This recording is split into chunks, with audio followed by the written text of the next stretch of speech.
The college football experience, week 12 preview and picks episode on the Sports Gambling Podcast Network is brought to you by Bet365. Bet365 is offering new users $1,000 risk-free bet. Sign up today at sportsgamblingpodcast.com/bet365.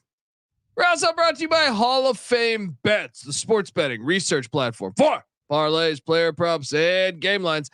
Download the Hall of Fame Bets app or visit hofbets.com. Use that promo code SGPN to get 50% off your first month and start making smarter bets today, people.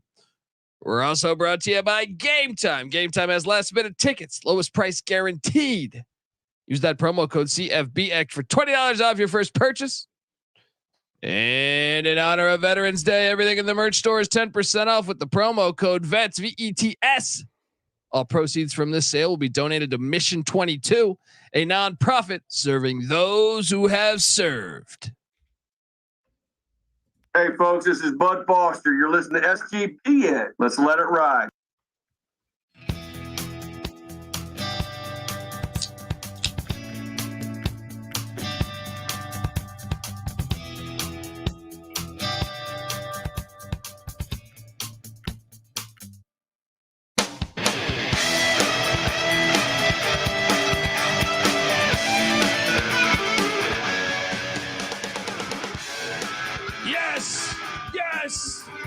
Yes. Woo!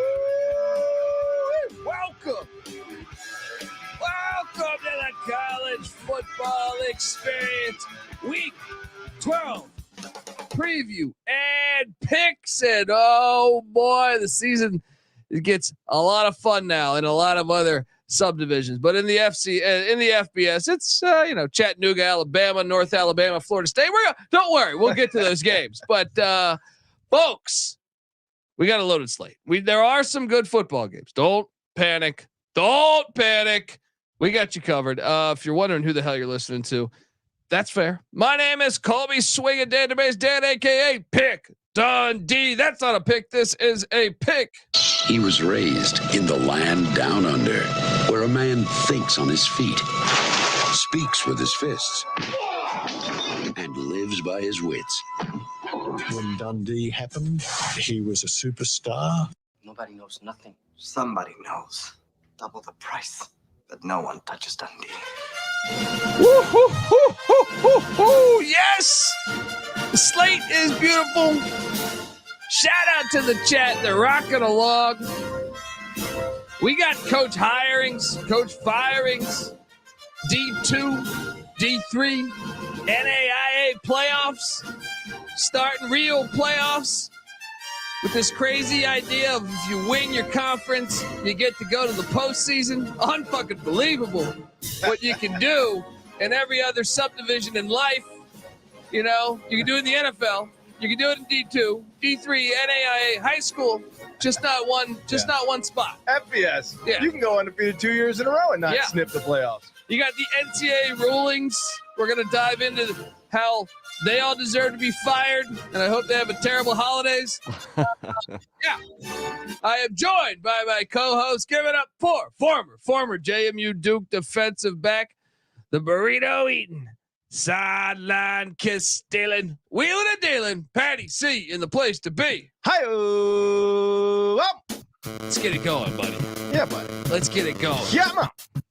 We got some good games on right now. We do.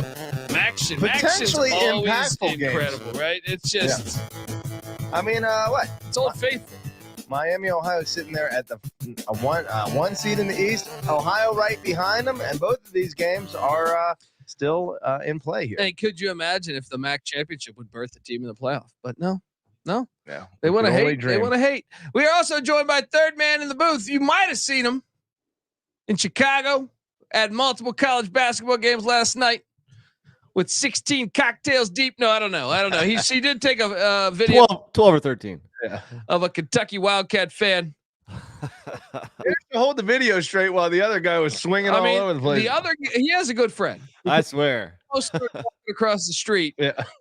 And headlong into traffic. Yeah. That dude might be dead if it's not for his friend. Yeah. But that's how I picture the whole state of Kentucky in my head when I think about Kentucky. Bourbon Trail. Yeah. Even like Jeff Brohm play calling, I figure he's like at least 6 or 7 shots deep. Drunken master Stoops, approach. Yeah. Stoops play calling. It's about the only thing it explains offensively. Like, we're just gonna keep running. Just gonna keep running here. Give me another fucking shot. We're gonna run let's the ball. go. Give me a shot. We are joined by the DFS god himself. Come play DFS with us, and tomorrow we got DFS episodes planned for the Week 12 slate, Thursday, Friday, and both slates on Saturday. Give it up for the rooftop IPA drinking, homebrew making, tobacco road living, the free lock giving, former Herndon Basketball League MVP. Give it up for NC Nick in the place to be. There we go. How we doing, guys? Oh, life's fantastic. Yeah, I mean, life is good. Got the LA traffic here. Got a damn freeway on fire, and then a flooding like 2 days later. Yeah. Apologies for the delay, people out there. Yeah, that's why you gotta love Los Angeles. You gotta love Los Angeles because you never know. It's like when I was recording here, and the gas station was the guy was threatening to blow up the gas station right next door to us. That's right. Fantastic. You just never know what you're gonna get. You never know what you're gonna get in Los Angeles. There's been times I've been driving on the freeway, and you just have a random high-speed chase go right next to you. You might have O.J. Simpson a part of that. Sure. You just have no fucking idea what you're going to get. Tuesday in Los Angeles. I'll never forget the time my mom called me. She forgot about the time difference, and at the time I had my dog Muddy was a puppy, and I was training him to piss outside, right? And my mom forgot about the time difference. It was about 6 a.m. I woke up because I heard my puppy get up. And I was like, "Oh shit, let me run him outside." And it was rain. It was sprinkling, not necessarily raining. Yeah. I run down the apartment steps, to go outside, get him out in the grass. He's pissing, and my mom's calling me, and I'm like so happy because he's pissing. He's listening to me, and my mom, we're talking, pissing like Diego Pavia. Yeah, pissing like Diego Pavia, baby. And my mom's like, "How do you think I would like?" At the time, I was living in Hollywood, so. She's like, "How do you think I would like LA?" And as she says this, it's like, the sun's rising, and a transvestite comes by on a bicycle with the radio on the front of the basket of the bicycle, and he's wearing like a wife beater on the top, and just completely butt naked with the dick out on the bottom front, blasting Michael Jackson as you're going down the street. It's fucking 7 a.m. I'm like, "Mom, I don't know how much you would like this place." She's like, "I don't know, California, the great weather." And I was like, "Yeah, it's just a little different. Couple other pieces to it. But yeah. I mean, anyway, guys, we got a lot of stuff to talk about. The chat's already talking. Shout out to Nathan Witt about D2, the D2 playoffs starting this Saturday, D3 playoffs, NAIA. We'll talk about that in a second. And shout out to Robert Martin checking in from Winnipeg, Canada. Yes, we do have the Grey Cup on Sunday. Just gonna go ahead and say it: the Grey Cup better than the Super Bowl, better than the FBS National Championship because it's outdoors. It's outdoors. Yeah, Well, sometimes the NCAA Championship is when it's played at like Tempe or something, right? Yeah, I would say Phoenix. like very rarely though. 1 in 5 times now. Yeah, Phoenix is indoors now. now. The FCS does Frisco. Yeah. That's great. The FCS gets it right. D2 gets it right. D3 gets it right. NAIA gets it right. But the other ones are soulless bastards. But we got a lot of coach news. We got Jimbo Fisher out at Texas A&M. I know me and NC Nick talked about this briefly. What's the dream hire here at Texas A&M? Urban Meyer. But they haven't even talked about him. Yeah. We talked about him but he's not even mentioned. Yeah. The candidates that have been mentioned, who do I think is their dream hire, or who do I think, I think there's one that clearly is head and shoulders above the rest. Dan Lanning. No, but he's good. He's clearly, already turned it down. Deion's already turned it down. Dabo is the guy I feel like they are, licking their chops for. Dude, he would go like 6-6. It's like it might be fun beating Wake Forest every year, but Dabo might be obtainable right now because of his problems with some of the the guy from Spartanburg, Troy from Spartanburg. Troy or from something. Spartanburg ran him out of town. Trust me. There's for every one of those. There's a Tyler from fucking Prairie View, Texas. That's ready to fire away. Randy Edsel in the chat. Some talk Texas A&M. Randy Edsel. That'd be a nice hire. So I don't want to hear anything about Mike Elko. I know he's on the list. He's probably the best candidate, but realistic candidate. I don't think Lanning's a splash hire though.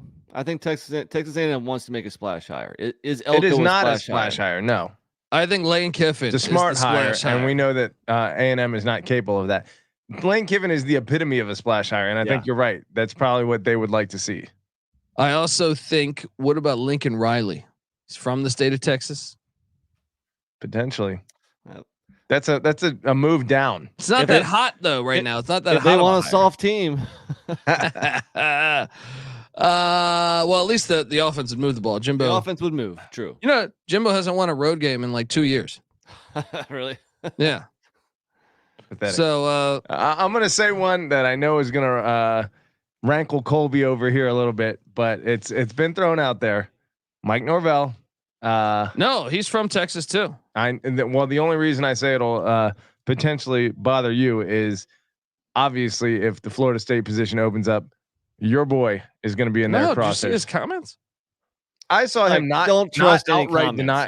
Don't trust any comments. We've seen that. But Dion is completely out on Florida State. I think in general, like I don't know if he's out on Florida State. Things can change in a real hurry. If they flash $8 million check like they're paying Norvell right there in front of his face, all of a sudden he and Florida State will be best buddies once again. I find it funny that like Norvell or like Drinkwitz was mentioned. Like 12 months ago, these guys were on the hot seat. Yeah. They have like one good season, and now they're like one of the top list of candidates. It's like you would think A&M would be smart enough to avoid Norvell, given that they just got Fisher from Florida State, and Florida State, like you said, is like Clemson. You're not playing against elite competition. It's pretty easy to go 10, 11, 12 wins in the ACC if you got a really good or a pretty good team. Well, is there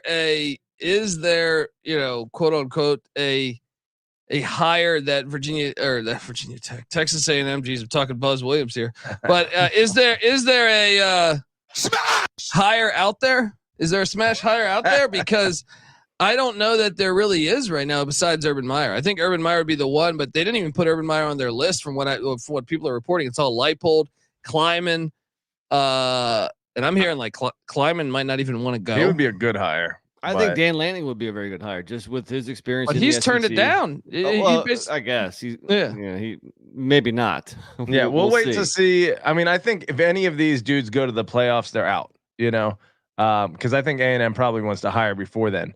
But if Louisville upsets Florida State, Norvell could be in play. If Lanning doesn't get it done, he could be in play. But it depends. I think money is a factor, and the Oregon job's about to get a lot harder moving to the Big Ten. I would argue A&M's job's getting a lot harder. Yeah, that's true too. That's true too.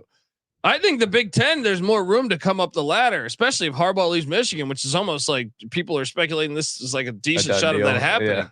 Yeah. I think what about Harbaugh then? Where's he going pro?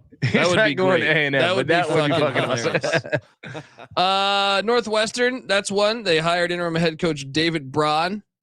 Kept him? Yeah, kept him, the former North Dakota State defensive coordinator. Look at North Dakota State this year. They're having struggles without him. So I think he deserves it. Yeah, I think he deserves it too. Mississippi State. Who's the guy there? Tom Herman's on that short list I saw. Mullen. Mullen. I would say Mullen. Bring him back. I thought I saw Chadwell apparently. Yeah. I don't know if that's true. Fake. That's fake. That's fake. Yeah, okay. Jamie Chadwell though on that list potentially. Here's the thing though. Could Liberty afford? I think Liberty could afford to outbid Mississippi State essentially. Probably. I think they got a lot of money. Anyway, what do you guys? Do you want to talk about Hail State bringing somebody? Should they go get a Leach guy? Should they go? I don't know. Tom Herman is a former Urban Meyer guy. Dan Mullen's an Urban Meyer guy. I think Mullen makes the most sense personally. Yeah, Mullen does make a lot of sense. Let me ask you this: the recruiting upside of Mississippi State, because they have become like a top 20 recruiting program consistently. Are they ever? Would a hot shot coach? They're in the SEC. They're still going to recruit dude, well. I heard they have like the worst NIL collective. Yeah, in the SEC. What about DJ Kinney? That's not a bad. That's one though that I fully expect Baylor to fire Dave Aranda, even though I think they should give him another year. I think watch out for him to Baylor. I think if you're Mississippi State, I mean, I think you would probably want a longer proven track record, but I think you have to roll the dice when you're Mississippi State, and you got to shoot for the moon. So, yeah. D. Bettis says he's in this bitch, and that my West Virginia pick cost him $30,000. Thanks. Well, I guess you don't want to mention all the ones we hit, huh? Just want to pick one. All right. Yeah. If it cost you $30,000, that means you parlayed it, or you bet. I mean, I'm just making that assumption. Or that you have way more money than we do. Or you're truly crazy to bet $30,000 on Dub V. Winning in Norman. Yeah. Okay. So what else we got? We got Andy Avalos out at Boise State. Brady Hoke forced into retirement in San Diego. San Diego State, and Chip Kelly. Well, that's not official, but there's talk that might he might be done after. That's crazy to me. Yeah. Yeah, they're pretty good. That at all. They have a freshman quarterback. I know. He's a 5-star. The first 5-star since fucking Troy Aikman. And they've had all kinds of injuries at quarterback also. Yeah. And this year was going to be somewhat of a rebuilding year. This reminds me of the Michigan thing. You hire a coach who's had great success before. You have high ceiling, sky high expectations. He starts off pretty strong. Then he hits a little lull, right, during the rebuilding years, and then he builds it to the next level. That's what you're waiting on right now. Why fire him? I think starting their first season in the Big Ten with a brand new head coach would probably be a bad idea. Yeah. If they fire him, San Diego State's got to pick up that phone. He already lives in Southern California. Yeah, sure. He's like the perfect guy for San Diego State, I feel like. Boise. I'll be honest, Boise should hire him too because he's familiar with the Pacific Northwest. Those are great positions for him too. Just a quick little 2 to 3 year stop to build that resume back up, get some 10-win seasons, and get another big job. Yeah. So those are the recent hirings and firings. Obviously, Michigan State still out there. I heard them talking with what's the NASCAR driver's name? Tony Elliott. Yeah, that was surprising too. I think Tony Elliott's actually, as much as we've hated on him, he's actually done a decent job this year. Yeah. But I don't know if he's ready for that kind of jump.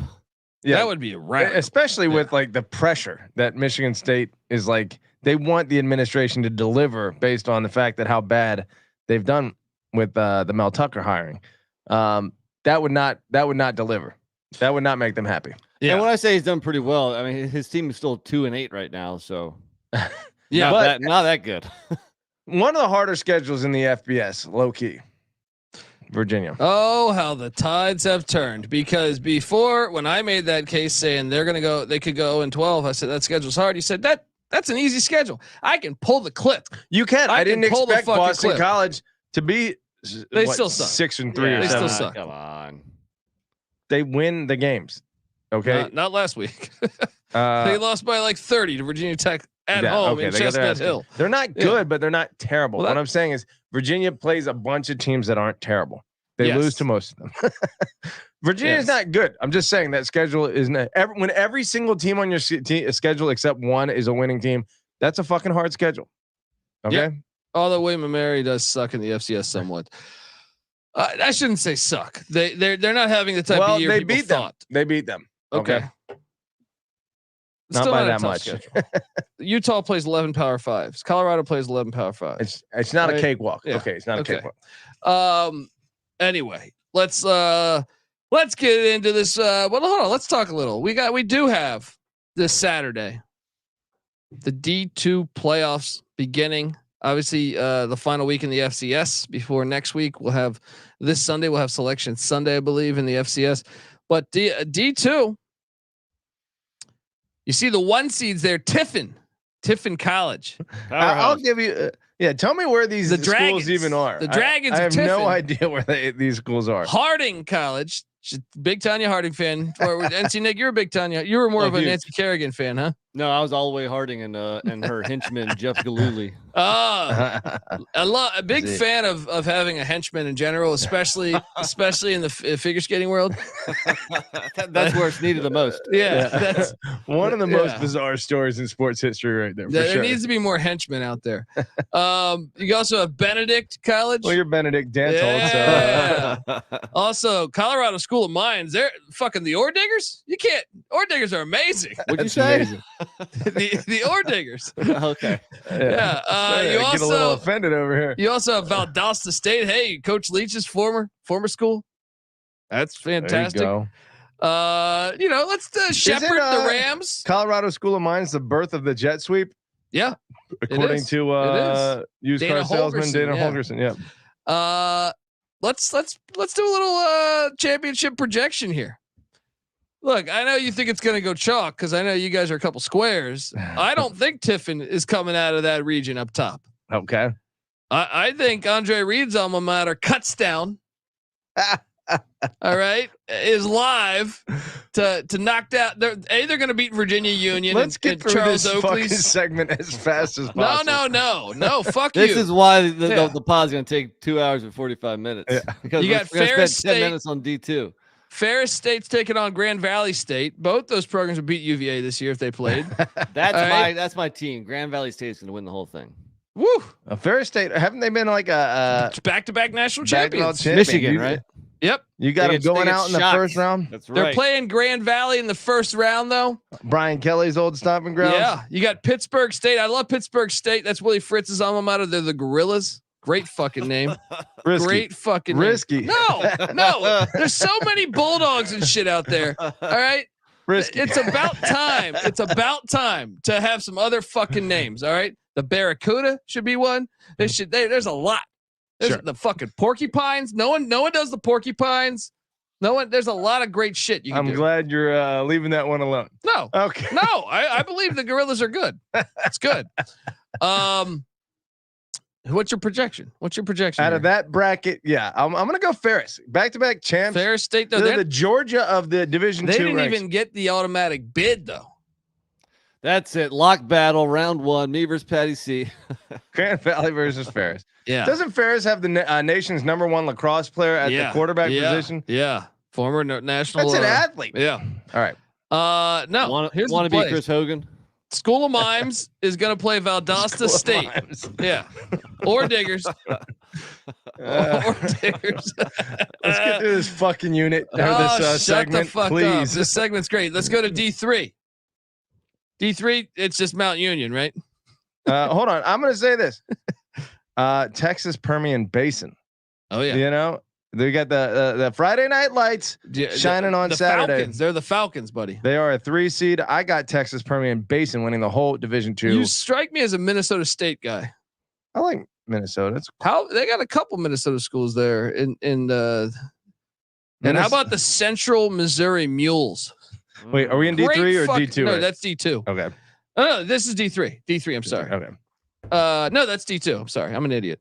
D3, Mount Union, obviously how about College, Marv Levy's alma mater. Oh, nice. The Cohawks, College, Cohawks, fucking great. What about the all female school, Hardin Simmons? Yeah, how they getting around that? Wait, I'm assuming it at one point was all female. I don't know. It was at one point all female, and it's much better because of that. A big fan of Wartburg, and then Ithaca, the Bombers. That's one we got to root for. Ithaca's playing Springfield. All these games going on Saturday. How about Christopher Newport getting in there? You can't even drink on that campus. I went to that campus once. Yeah. John Hopkins. I'm gonna go Wartburg because Wartburg sounds like a movie character in the 80s. Yeah. I'm gonna go Wartburg. Like Officer Wartburg here. I'm going Randolph-Macon because I went on a recruiting trip there, D3 recruiting trip, and did they offer you any prostitutes like Rick Pitino did? Yeah, and I didn't get that treatment at Randolph-Macon. Let me tell you what happened. They showed us their weight room, which was the most dilapidated thing I've ever seen. It's like the ceiling's missing in part of it. It's like dark and like scary. There's like cobwebs and shit. I'm like, why are you showing this? They're like, we're gonna fix this up. You could be. You come here. You could be that guy that fixes it up. That's right. You could polish these benches. All right, look, I'm taking Mount Union to take on Aurora. Hey, Aurora. Is that Wayne's World? Yeah. Aurora is gonna shock some heads. All right, they're gonna take down Wisconsin lacrosse. Fucking trying to play lacrosse. Trying to play football. What's going on here? Let's go. NAIA. Wait, we got that too. It's you got Georgetown, Kentucky. You got Morningside. I mean, look, this is a lot of fun, guys. Arizona Christian, get out there. No, what is this? What is the deal? NAIA is non-scholarship. Division III is non-scholarship. They're not part of the NCAA. Division II is like some scholarships, like 30, and I think 1AA is like 68, right? And then what is it, 85? That sounds about accurate. That sounds about accurate. Dickinson State in North Dakota, 9-0 this season. They're taking on Northwest Iowa. Northwest Iowa won it a year ago. Guys, this is all there this weekend. NC Nick, you got to lean on the NAIA front, or I kind of like the 5 seed Concordia out of Michigan. It's cooking school, right? Sure. I like that. I heard Marv on Fry can really kill the training table at Concordia is unmatched. It's just a bunch of 330-pound beasts. All that starts this weekend. All right. All that starts. Let's go now. Okay. The NCAA, well, they did what they did, and they're terrible. They're proving that they're still terrible. Doesn't matter who the commissioner is, because they denied the waiver request of Tarleton State, Jacksonville State, and James Madison, all rejected today by the D1 administration committee. Made the final decision. They should, in my opinion, they all should claim national championships. The NCAA is the fucking worst. What is the benefit of doing this? I did hear something today that this wasn't like the NCAA's rule. This is basically like a group of like school presidents and stuff that put this rule in there. I don't know if there's any truth to that. I don't know if it matters. It's an awful rule. I feel sorry for those teams. Well, you know what's really stupid about it is, I guess Liberty could still conceivably go undefeated. They probably will. But there's a decent likelihood that between Memphis and SMU, Tulane takes another loss, and we're going to have a 2-loss group of 5 team in the New Year's 6. And look, if you are so butthurt about having like lesser teams in the playoff, like teams with multiple losses, then why are you okay with it right now? That the opportunity is there to have a team that could finish undefeated in the and is the highest ranked group of 5 team outside of Tulane in the college football playoff, or in the New Year's 6, I should say. And you're just denying it for no. There is a waiver process that exists. JMU is the most qualified team that has ever, applied for that waiver, and they still deny it. It's like, why even have that waiver process? Yeah. I mean, here's what needs to happen. We want a Battle of Virginia, non-NCAA sanctioned game between James Madison and Liberty. You don't need the NCAA to be involved in that. Go play it yourself. Apparently, Virginia is going to sue the NCAA. Good. Did you guys see that? State senators. I mean, whatever. It's probably not. It's not going to do anything. But look, if we play in a New Year's 6, here's my angle. Right, Michigan might win the national championship. Right, everyone knows that they've broken the rules. Right, and then you have a team like JMU that could conceivably play a team like Ohio State. Who broke the rules by sending emails to Purdue? That's true. Who also broke the rules? And then they would never.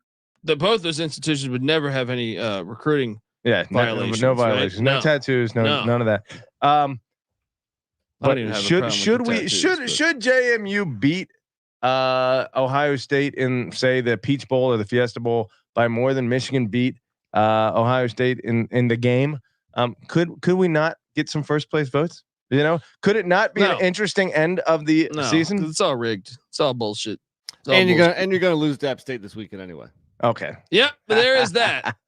I'm ready to pick some games. You guys ready to pick some games? Look at Jenna Watts in the chat. She wants to hear our theme song, "Friends to Eternity." I mean, come on. Who are we to deny her? That's true. That's coming. I'm just sweating out East Carolina losing to South Carolina State here. So can we keep the D2 talk going as South Carolina Upstate just went into Greenville and won. Fucking ridiculous. Man.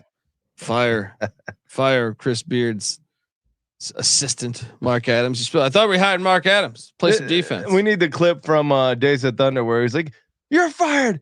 You're fired. You're all fired." That would be Mike Houston and whoever ECU's basketball. Fire everybody. That's the athletic director right now. Folks, before we get to picking games, I want to tell you that the College Football Experience Week 12 preview and picks episode is brought to you by Vets Merch. In honor of Veterans Day, everything in the merch store is 10% off with the promo code VETS. All proceeds from this sale will be donated to Mission 22, a nonprofit serving those who have served. So support a great cause and score some sweet gear. There's a Pick Dundee t-shirt in there. There's even a Patty C burrito shirt in there. So check it all out, folks. Go to store.sportsgamblingpodcast.com. Promo code VETS. We're also brought to you by Bet365. Bet365 is the world's favorite sportsbook, trusted by over 88 million players worldwide. They got props. They got sides. They got totals. They got live betting. They got it all. Bet365 does. And folks, if you sign up today, you can choose between two bonus offers. Either a $1,000 no sweat bet or bet $5, get $150 in bonus bets. Just head to sportsgamblingpodcast.com/bet365. That's sportsgamblingpodcast.com/bet365. Problem gambling, call 1-800-GAMBLER. We're also brought to you by Underdog Fantasy. Underdog Fantasy has a way to play alongside your favorite players all season long. NFL, NBA, NHL, college basketball, college football. Simply pick higher or lower on your favorite players' fantasy stats and cash in. NC Nick. I mean, what we got? I mean, I'm just waiting for my my website to refresh, but trying to hit you with an underdog prop. Okay. I want to say Drew Aller over 12 rushing yards as they take on the Rutgers Scarlet Knights. Wait, you want to say over? No, I do actually. But yeah, what do you think there? Will he get more than 12 rushing yards, or will he get lower than 12? I mean, he's a bit of a launch here, but he does have 49 yards and 39 yards rushing the last two games. Rutgers is a little bit of a different beast defensively than Penn. I guess Penn State faced Michigan. It's in-state college. He's gonna get his 12 yards. Give me more than 12 rushing yards, Nick. Yeah, sign me up. Go with the over also. Sure.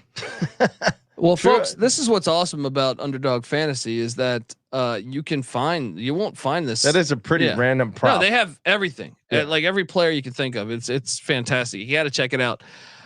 So do that, folks. And once again, when you sign up with the promo code SGPN, Underdog will double your first deposit up to $100. That's Underdog Fantasy, promo code SGPN.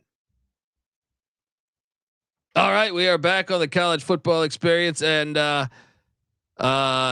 mean, the chat is flowing, and we are rolling. Let's get to the action, and I don't give a shit what you guys say. You guys are going to be forced to pick this, all right? Chattanooga, Bama.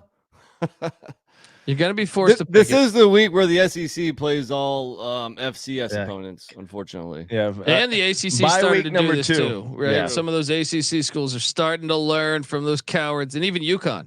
Well, that's part of their application to the SEC process for like Florida State and maybe Clemson. Yeah. It's like you have to put Citadel on November 15th. Let's start off with that. Sacred Heart, UConn. Northeast football is back. They've actually never played, at least that I could tell. UConn laying 21 against Sacred Heart. 2-8 Sacred Heart against 1-9 UConn. I'm on lay the points. I'll lay it. What are you doing here, Patty C? UConn hasn't been super impressive offensively. Give me Sacred Heart. Give me Sacred Heart. All right, how about this one? Let's continue in that vein. We got the game, folks. You know, a lot of people think the game is Ohio State, Michigan. That is not true. The game is Harvard at Yale. Series dates back to 1875. Yale won by 5 a year ago. This is for the Ivy League championship. The stakes couldn't be any higher. This is actually one where you just see it on TV and you go, okay, that's awesome. Yes, at the Yale Bowl. Like I said, Yale won by 5 a year ago on the road. This is in New Haven. I see Yale laying 3.5. Ooh. NC Nick. Give me the points, man. Let me go Harvard. Revenge game from last year, and in the FCS, it's I'll always take the points. I'll take the points too. I think Yale's still going to win, but it's going to be by like a field goal. Patty C, what are you doing here? Harvard's sitting there at 8-1. What do we got with Yale? Yale is 7-2, 6-3, 6-3, but 2 losses in conference. Both these teams. Oh, I think I was watching that Princeton game last week. Pretty epic double overtime game. Give me Yale. I'm all over the. They got the same helmets as BYU. Who's older? It was Yale. It was Yale. by a large Everyone margin. bites off of Yale. Or bites and off Princeton. Bites off of Ivy League. Yeah, Michigan stole that shit off Princeton. The Ivy League should dive into the NIL. They have such a huge what do they call that? Dowry. Rich alumni. Yeah, whatever it is. Yeah, I don't know. Endowment. That game's on ESPNU, nationally televised. NC Nick, you gonna be able to tune into that on Saturday morning? I doubt it. I don't like Coward. Northeast football. Coward. Let's pick some real games. All right, I hope this is a real game for you. Probably not. Purdue is at Northwestern. The series dates back to 1895. Purdue has a 20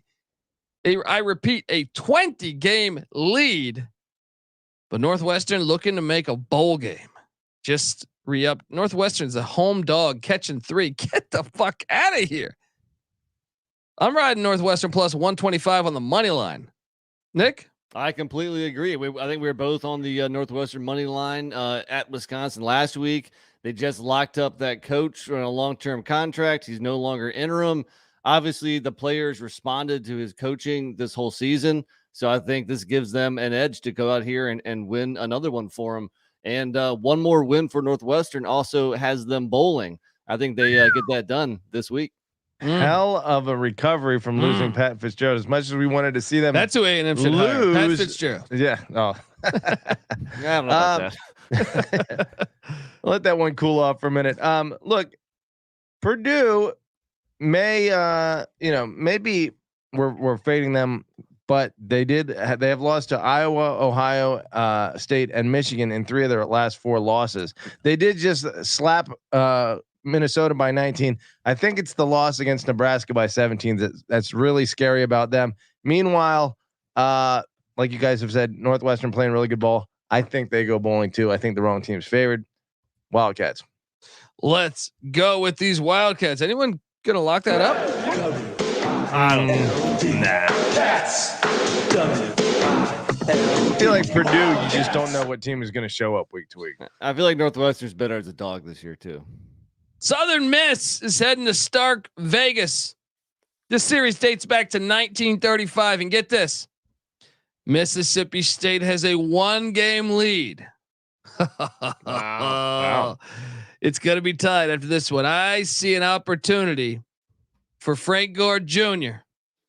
No relation to Al. Gonna. Thanks He for did not clarifying. invite the internet, or he did not invite the internet. Invent the internet. Southern Miss plus 14. I'm all over this thing. You got to wonder where Mississippi State's head's at. They fired Arnett. I don't know what the fuck's going on with them. Even though they could still win this and beat Ole Miss in the Egg Bowl on Thanksgiving and get to a bowl game. Southern Miss plus 14 though. This is all about little brother. Give me the points and that Brett Favre blood money. Patty C, what are you doing here? It's tough. I mean, I guess Mississippi State only beating by Western Michigan by 13 at home makes me think Southern Miss could potentially cover this. However, I disagree with you. I'm going Bulldogs here. But also that Western Michigan, that was, they were still alive. There was still something to play for a few weeks ago. There's nothing to play for now. And that last for time Southern Miss, no, for Mississippi State.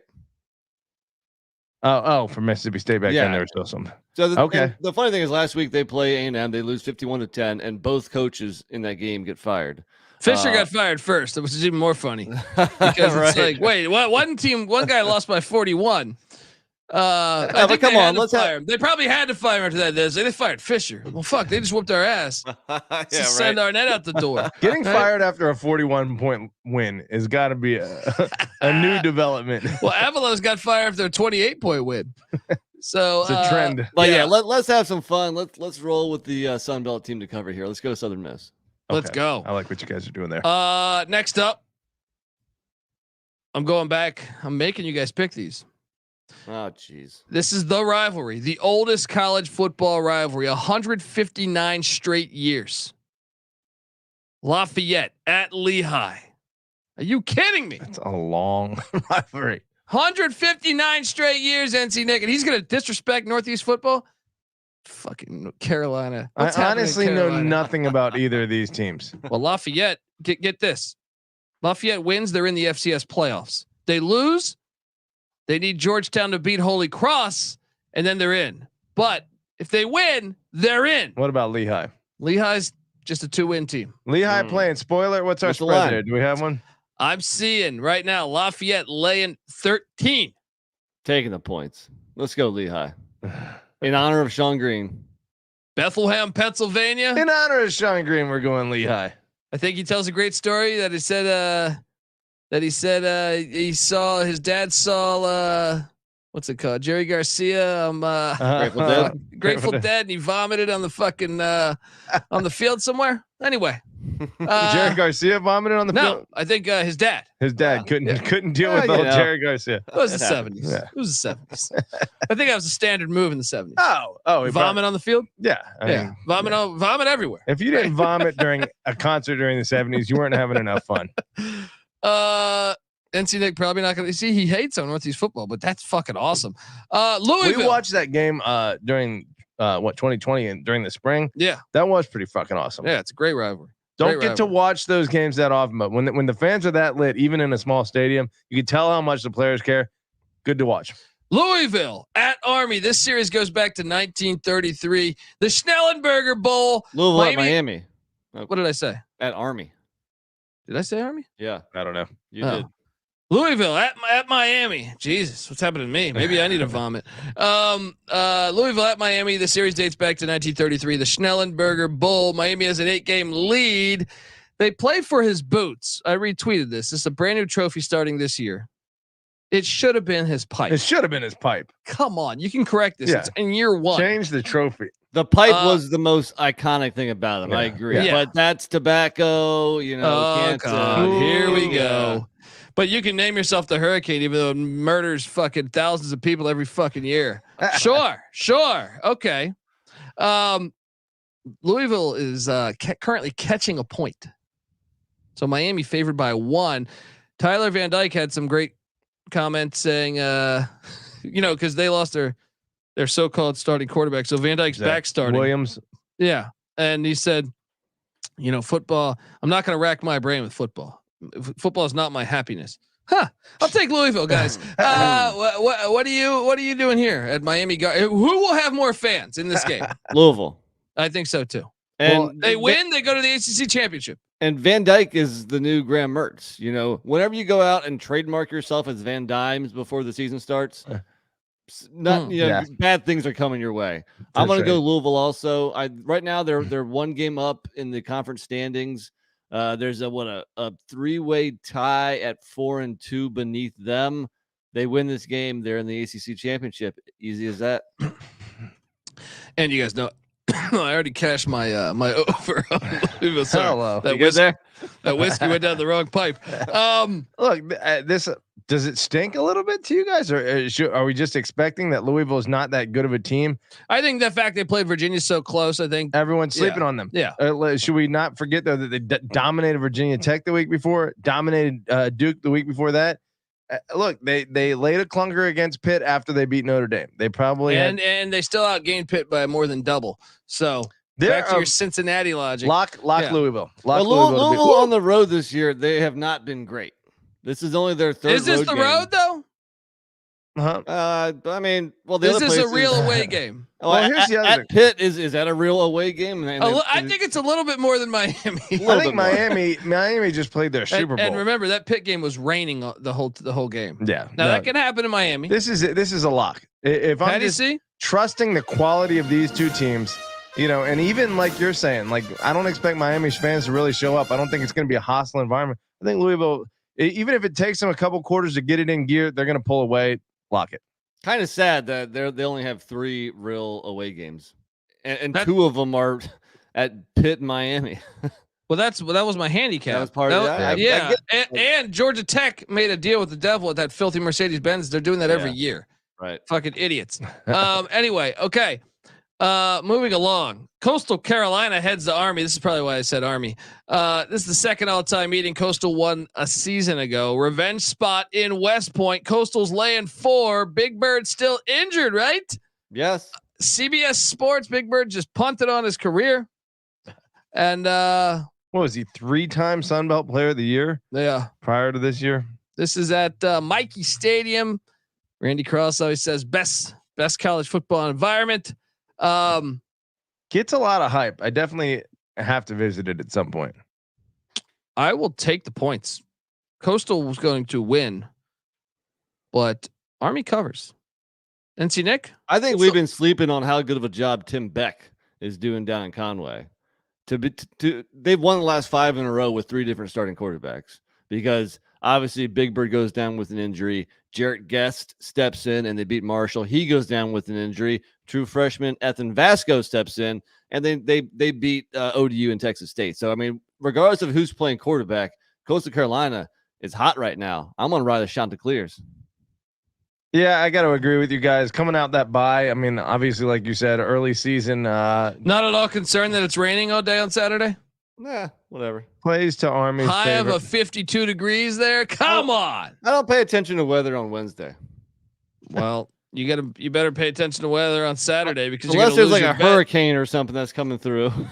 If it's like calling for some showers, I mean, when's the last time Coastal Carolina went up to cold weather and won? Yeah, guess what? Fuck you. It's cold weather. You said it's gonna be 50 degrees and raining. It's northern New York in mid-November. I don't on the think Hudson, baby. The Myrtle Beach boys are used to that. Army's covering this.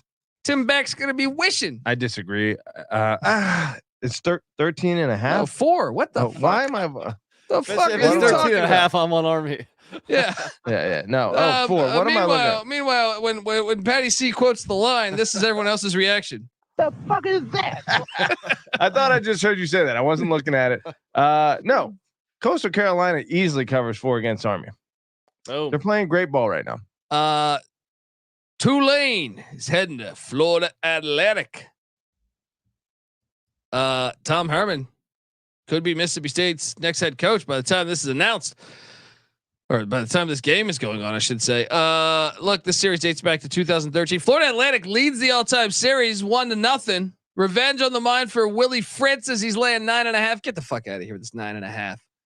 Tulane never wins a game by a big number this year. So give me the Owls. Who I think are still, they're still alive for playing for a bowl game, right? So. They get it. They cover. They lose. They don't go bowling. But Tulane wins by 3. What are you doing here, NC Nick? I feel like we've been on this trend for a few weeks now. Tulane is now 0-6 ATS when they're laying more than 8 points. So I think you ride with the home dog here to cover. How long's Florida Atlantic been in the American? Is this year 1? Year 1. So a chance to play a spoiler against the favorites in the conference. It's a popular pick just because Tulane's been dicking around so long, but I'm going to take it. I'm going to go Florida Atlantic to pull the upset. Yeah. Chattanooga. The Mocs are heading into Tuscaloosa. This series does date back to 1908. Alabama is 13-0 all time against the Mocs. I don't even have a line on this right now, but any chance the 7-3 Mocs in the SoCon give the Crimson Tide a game? This game's like, can the NCAA? If you want to be assholes, NCAA, if you want to step in and ruin matchups are essentially, that's what they're doing by JMU not playing in the Sun Belt Championship or a bowl game. Can you step in and cancel these fucking games? Yeah, quick rundown of some of the SEC games where the conference where it just means more. And meanwhile, it's mid-November, and we get Chattanooga, Alabama, we get ULM, Ole Miss, Abilene Christian, Texas A&M, New Mexico State, Auburn, which actually could be a game, FIU, Arkansas, Georgia State, LSU. This is pathetic, man. Come on, do better. And I'll throw Florida State in that mix. North Alabama at Florida State. Get the fuck out of here with that shit. All right. Yeah. Okay, I'm not even going to ask you guys what the fuck's going on there. Michigan State, Indiana. The series goes back to 1922. The Battle of the Old Brass Spittoon. MSU has a 31-game lead. I mean, MSU. Tom Allen's going to be fired. The question is when? Indiana's laying 3.5. Give me Sparty. It's a 3-point game. Indiana's going to win by 3.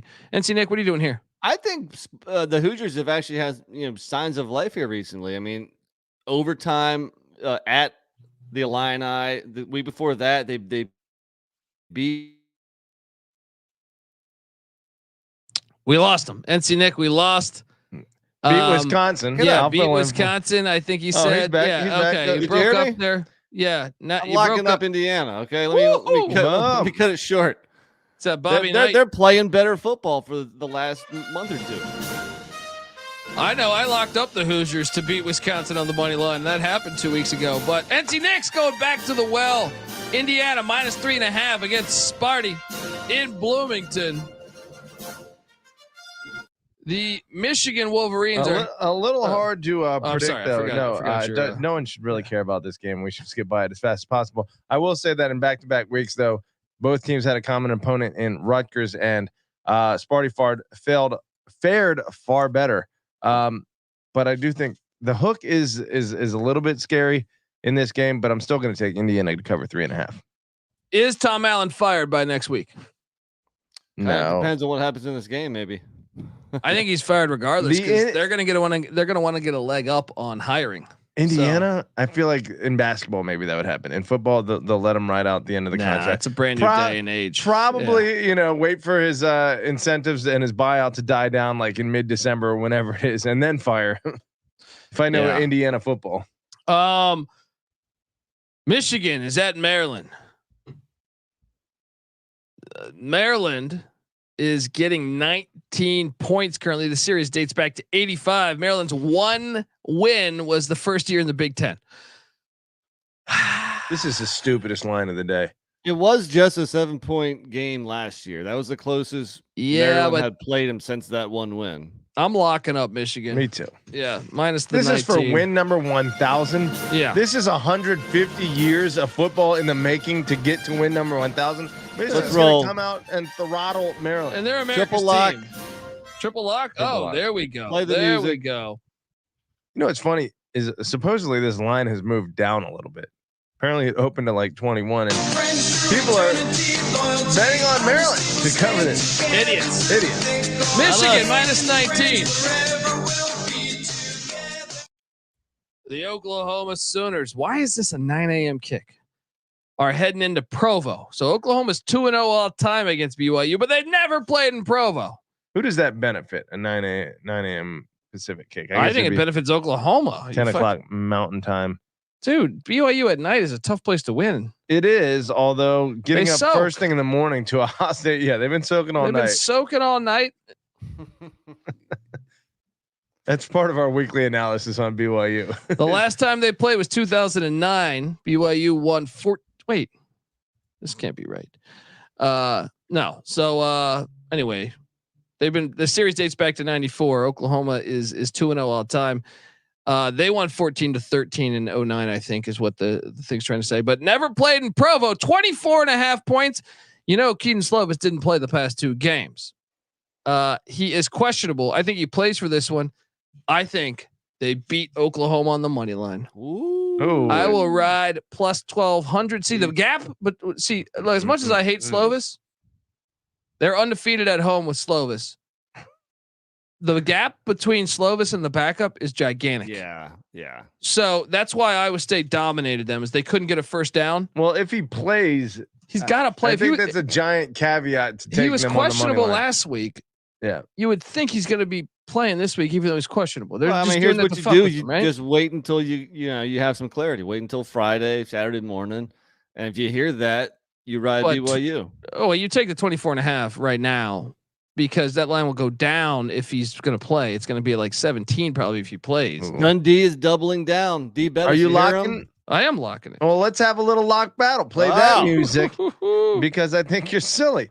I think BYU hasn't played great football this year. I think the last 4 of the last 5 weeks they've gotten their ass completely kicked. Closest match they've had 4 of the last 5 games has been 29-point loss. 4 29+ point losses. BYU's playing for a bowl game.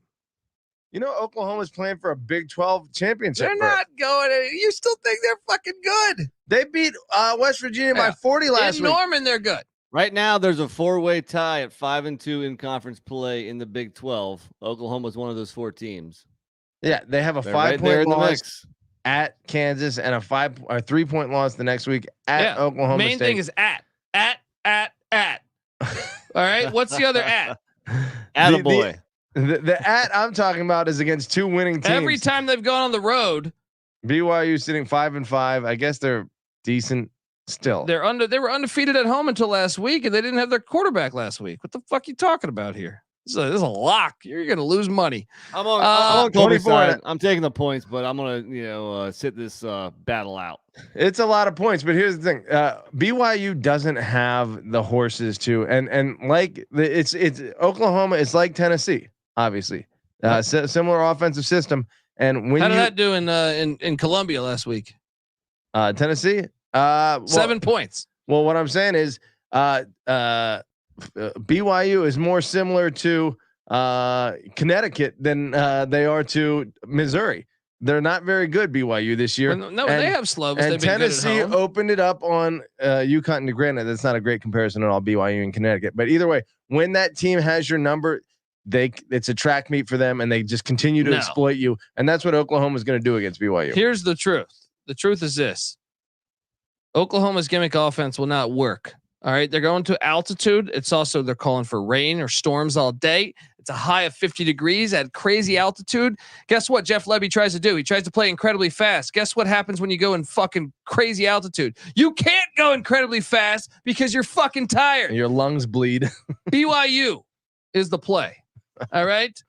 24.5 is a lot. So I don't know. Maybe you're right. But Rutgers travels to State College. Series dates back to 1918. I bet that their Rutgers fans were feeling great in 1918 when they beat Penn State.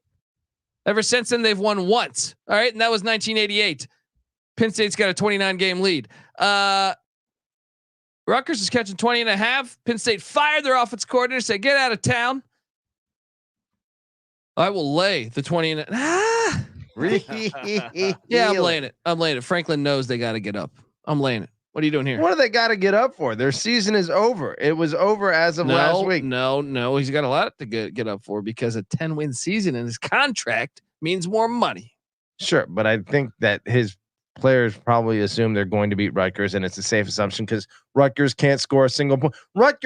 If Rutgers got shut out by shut out by Iowa, and Penn State throttled Iowa, I think Penn State is going to have a similar result. Yes. That said, Penn State's offense, I'm not believing it right now. So I actually want to take Rutgers to cover 20.5. You know that 20.5 wouldn't have covered against Iowa, and Iowa's offense is the worst in the nation. I don't know.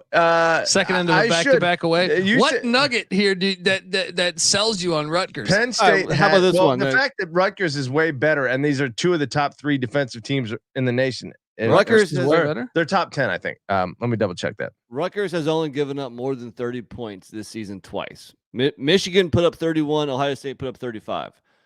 I think Penn State is probably in that high 20s range. So then no. Then Rutgers only needs to score maybe 10 points. I got Penn State winning 30-10. Whoa, dude. Rutgers the number 133 offense last week just put up 22. Well, that was probably some defensive touchdowns or some punt returns. No, they had over 400 yards of offense. Okay. You guys are in the wrong. You guys are foolish here. All right. We got the number 74 offense for Penn State and the number 118 offense for Rutgers. Big advantage Penn State. Number 2 defense for Penn State. Number 13 defense for Rutgers.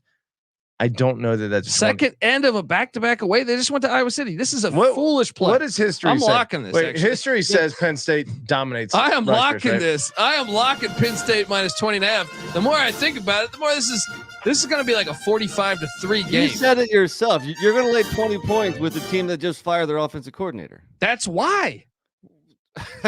Are you expecting improvement right away? I mean, yes. I don't see how.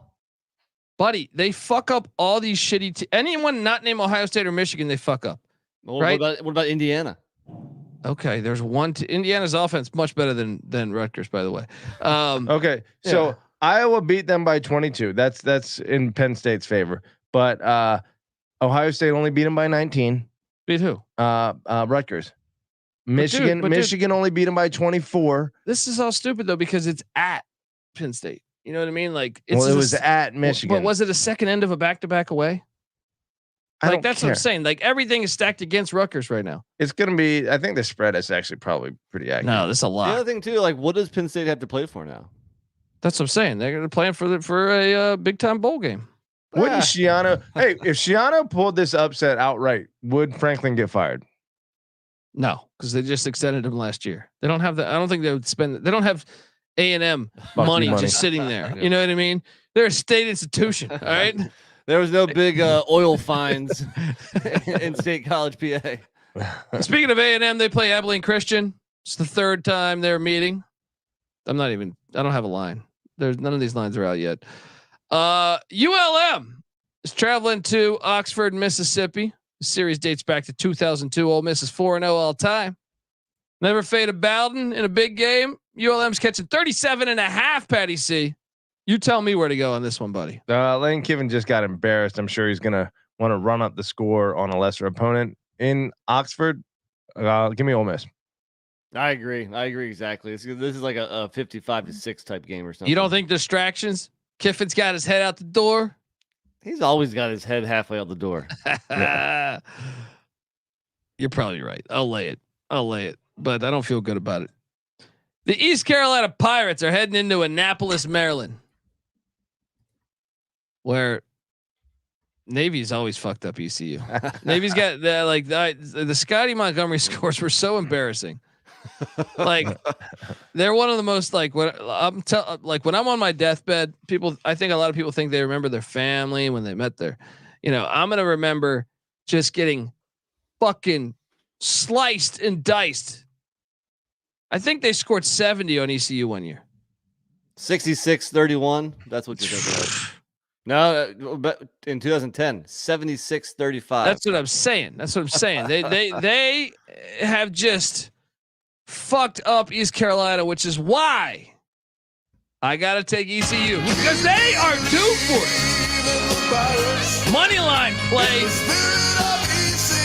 Mike Houston used to run the option at the Citadel.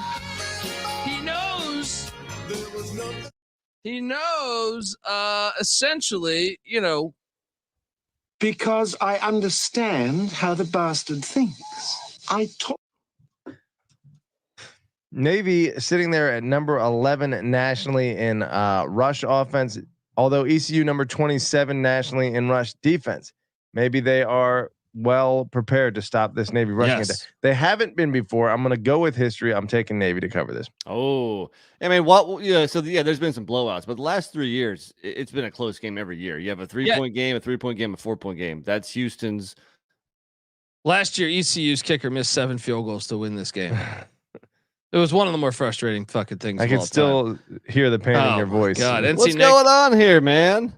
I don't know. You froze. You froze. Well, I'm taking ECU in the points. Did we freeze for you? Yes. Huh. We're having some. It is pouring on tonight. It is raining in Los Angeles. Yeah, maybe apparently rain shuts down the internet in LA. Yeah, it shuts down. I heard it never rains in Southern California. Heyo. Yeah. What is that? Albert Hammond Jr. Look at that.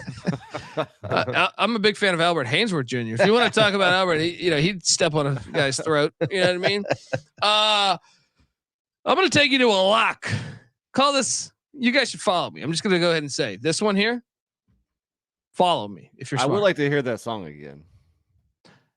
It's called a lock at the Liberty Bowl. Oh yeah, I'm with you. SMU is laying 8.5 at Memphis. SMU is the most counterfeit fucking team.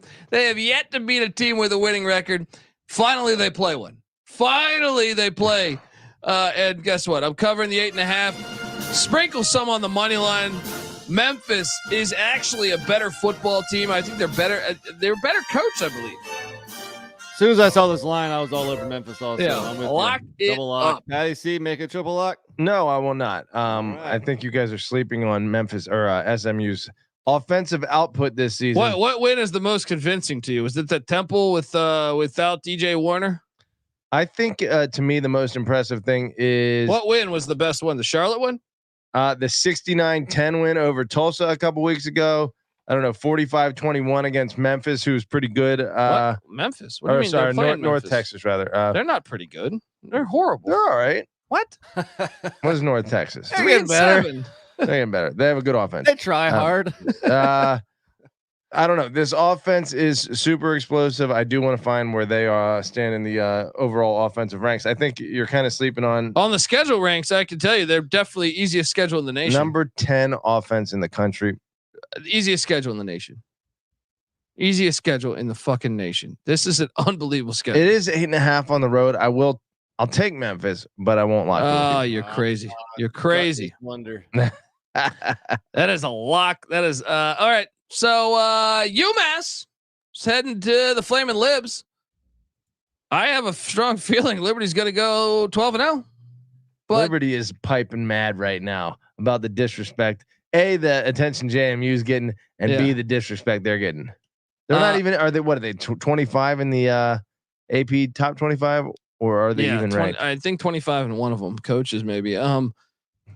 Look, this series dates back to 2018. They've been playing every year. Liberty's got a 4-1 all-time lead. The Libs are laying 27.5. UMass covers it. Don Brown magic. What are you doing here, NC Nick? I'm gonna lay the points. Liberty has been steamrolling opponents. ODU by 28, La Tech by 26. It's right around that number here, but I just don't feel good with the Minutemen on the road. So give me the Flames. Do you think the Chadwell chatter has been a distraction at all, or will it be a motivating factor for Liberty? Motivating. Has there been that much chatter? I mean, this did happen to Liberty last year, and it was a distraction. Yeah, but Chadwell's the opposite to me. Like he focuses on his work. Hugh Strip Club Freeze is literally at the strip club when he knows Auburn's about to hire him. Yeah, and I mean, with Chadwell at Coastal, there was some chatter last couple of years too. I don't think that had an adverse effect on his team. So yeah, I think I agree. I'm taking you back, guys. You guys can't escape it this week. We have the NEC Front Row app is free to download. Duquesne, Merrimack, winner goes to the FCS playoffs. It's Duquesne at Merrimack. This is the third all-time matchup. Remember, Merrimack came up. NEC champ on the line. Duquesne is laying 3 on the road at Merrimack. Warriors, will they come out to play? Patty C, what are you doing here? Look, unless Miss Merrimack is all dressed in black, I'm fading. You're on those Duquesne Dukes just because it's Rooney, Art Rooney, huh? Dukes. Nick's a Duke fan. I'm a JMU Dukes fan. I got to ride Duquesne. Duquesne needs to jump up. Since Pitt plays at that filthy NFL stadium, Duquesne needs to jump up on campus in Pittsburgh. NC Nick, what are you doing in this NEC battle here for the FCS playoffs? I want to agree with Patty C here. He is a Duke expert, and I think Duquesne rolls. All right. Well, I'm going to hit you with one more because Drake, the Bulldogs. This is actually the Battle of the Bulldogs rivalry. The series dates back to 1932. The Pioneer League champ on the line and a trip to the FCS playoffs. Drake heads to Indianapolis, Indiana. Me and NC Nick have been right there. We saw the Butler football stadium. Now, Drake, the Butler, if they win, they need like a tiebreaker. It could happen. Drake wins, they're in. They're undefeated in Pioneer League play. Butler. So Drake is laying 2.5 at Butler. Yeah, they win, they're in. But Brett Bushko, the quarterback of the Butler Bulldogs, he ain't putting up with that bullshit. Give me Butler as a dog to win. What are you doing here? Battle of the Bulldogs. Battle of the Bulldogs. You know, I trust the Butler program. Indianapolis will be rocking. It will. Give me Butler here. I like the home dog as well. Yeah, dude, these games are fucking phenomenal this weekend. All right, Rice, the Owls. I need them to win this game. I have over 4.5 wins. They're at 4. They're taking on Charlotte. I already hit the total on Charlotte. Rice, if they win out, can go bowling. But last week, JT Daniels was out for his, you know him and Slovis. Something about these fucking California quarterbacks are just the ultimate pussies. Soft test. Anyway, he's questionable. It's questionable, but series dates back to 2015. It's all tied at 2-2. Charlotte's Will Healy. He might have been horrible at Charlotte, but he had a knack for beating the Owls. Rice is laying 2.5 on the road at J. Rich Stadium. Biff has been playing better ball though. He has. They almost knocked off Memphis. If you want to pay attention to if Daniels is playing. If Daniels is playing, I think Rice gets it done. If not, Charlotte wins. Nick, what are you doing here? I think the line is probably telling us that he's not going to play right now. I'm going to go Charlotte. Charlotte is playing better lately. They're tough at home. This is the second of back-to-back away trips for Rice. Give me the 49ers. You've sold me on them, Colby. See? You know, this is pretty tough though, because Rice had the 2-point loss against Tulane, the 5-point loss against SMU. They're a good team. They're a solid team. When Daniels is healthy, they're a solid team. The number is what again? It is Rice minus 2.5. Rice. I think I'm going Poji here at home. It's a long trip. It's a long trip to the coast. To the clit. To the clit. We all go searching for the clit, and few of us ever find it. App State is heading to Harrisonburg. And I'll be there in attendance. I need a beer to shotgun. I'll be right back. Oh boy, I don't even think there's any in there, buddy. So I'm gonna shotgun a damn IPA for this one. Really? Yeah. You're gonna barf. You're gonna barf, buddy. Yeah. It just means more. Can we set odds on you barfing? Right. You know, you got to do it. I do it for the people. All right. I'm a man of the people. I'll be right back. So App State is at JMU. The series dates back to 1980. JMU is 5-12 all time against App State, but they won last year. NC Nick was there to see those Dukes, those filthy Dukes, knock off the Mountaineers. Now they're in a spot though, because they're laying 11.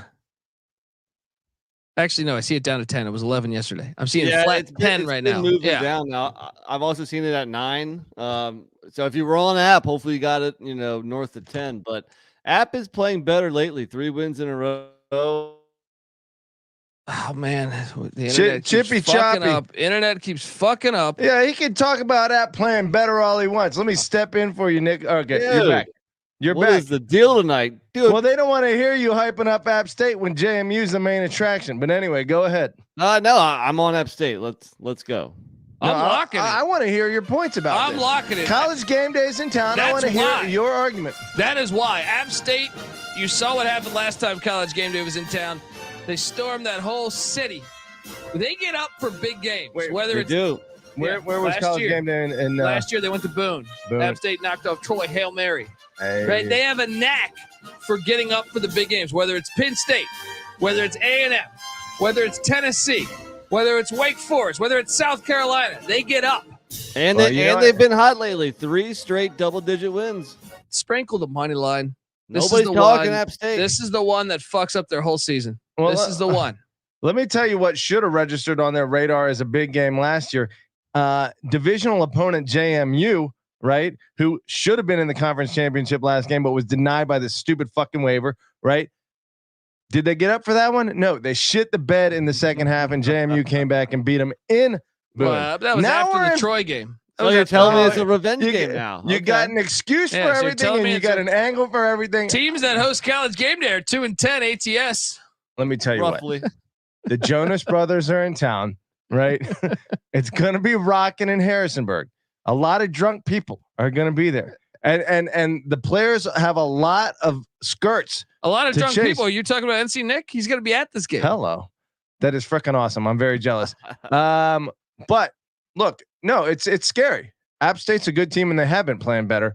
However, JMU has been playing pretty good football too. I think we're going to have an awesome game on our hands. I think the number is too high. I think App State's going to bring it. I think JMU wins, obviously outright, but I think it's going to be a close game. All right, let's do it. And this is I'm locking it, man. Voodoo Ranger Juice Force IPA. Buddy, are you sure you want to do that? I'm not sure, but I don't think you should.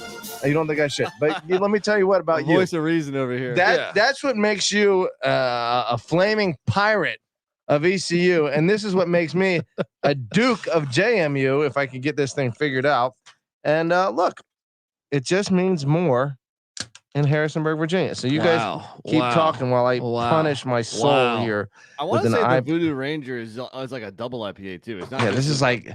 It's like extra hops. Yeah. All right. You know, no one challenged you to this. No one challenged you to this. I need this. Every Wednesday, this is how I get through my week. Okay. I love you people out there. This is for you. YouTube.com/the college experience. Patty C is shotgunning an IPA, which is definitely no vomit in the studio for the record. You vomit in the studio, your days are done. Dude, that was freaking delicious. I'm going to do that with IPA. Oh, it's a little heavy. It's a little heavy right now. It's 7%, so it's up there. Yeah. It's there. It's sitting there in the chest. When I'm in post fixing this podcast, no sleeping. All right, I'm not picking you up from the ground. I'm just going to be on the desk, folks. That concludes side A. I'm locking up Appalachian State, but if you're watching on YouTube, stick around as we jump over to side B.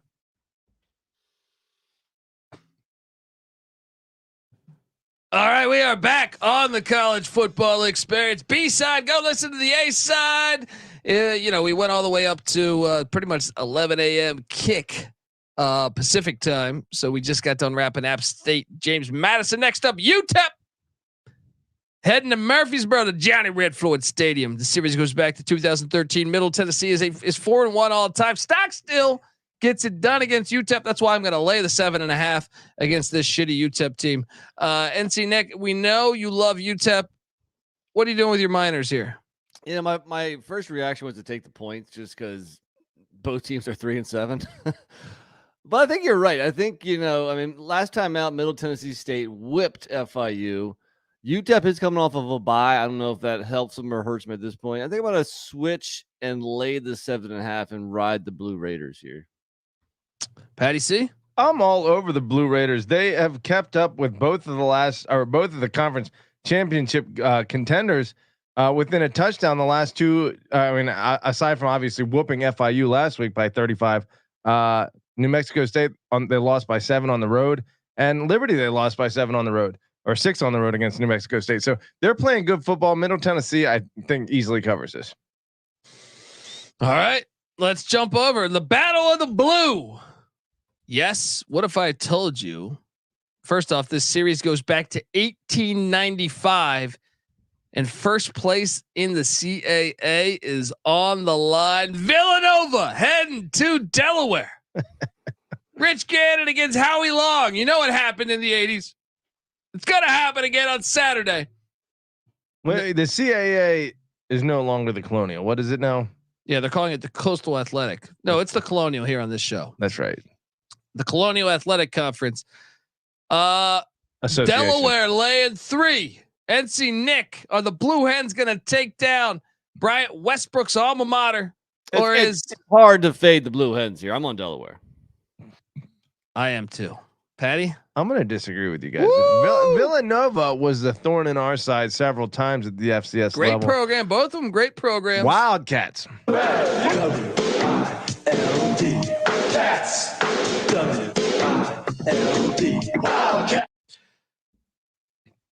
We got you're just not going to be able to escape it. Richmond at William and Mary. If Richmond wins, they lock up a tie in the CAA championship. This is the Capital Cup. It goes back to 1898.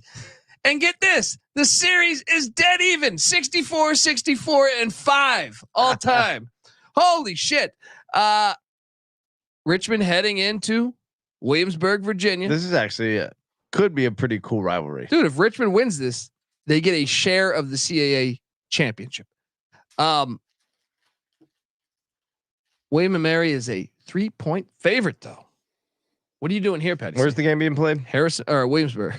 Williamsburg. Old Zabel Stadium. That's a beautiful stadium. I want to see college football campus tour go there. By the way, he was there earlier this year. Him being at Ryan Field for the final game there, pretty awesome. No, we're hoping it's not the final game. Yeah, it might be the final. Fingers game. crossed, it's not the final game. I'm going to try, baby. Well, how have they bounced back? I know the running back got hurt mid-season. They haven't been that good this year, but they're still like in the mix. They could get an outright berth. They have a lot to play for. Unlikely, but possible. If they win and the other cards fall, they could still make the FCS playoffs. You know what? I'm gonna fade them. Spiders on the road. Spidey, yeah. NC Nick. I'm a Spider guy. I'm a Richmond guy here. Let's go Richmond. I'm with you. Richmond gets it done. Gets that Capital Cup. Kent State, Ball State, Maction on a Saturday. Who cares? No, I'm joking. Series dates back to 1977. Ball State has a 15-game lead. Ball State's laying 12.5. Not so fast. Give me Kent State in the points. That's too many points for Ball State, man. I know Kent State is trash. Auto fade. I guess the auto fade ends Saturday because I'm taking the points. Ball State wins by a touchdown. Look, no one goes into Muncie and comes out with a dub. A lot of Ball State's games have been close losses. Eastern Michigan by 14, Toledo by 7, Bowling Green by 3. This is not their record may be 3-7, but they could easily be 6-4.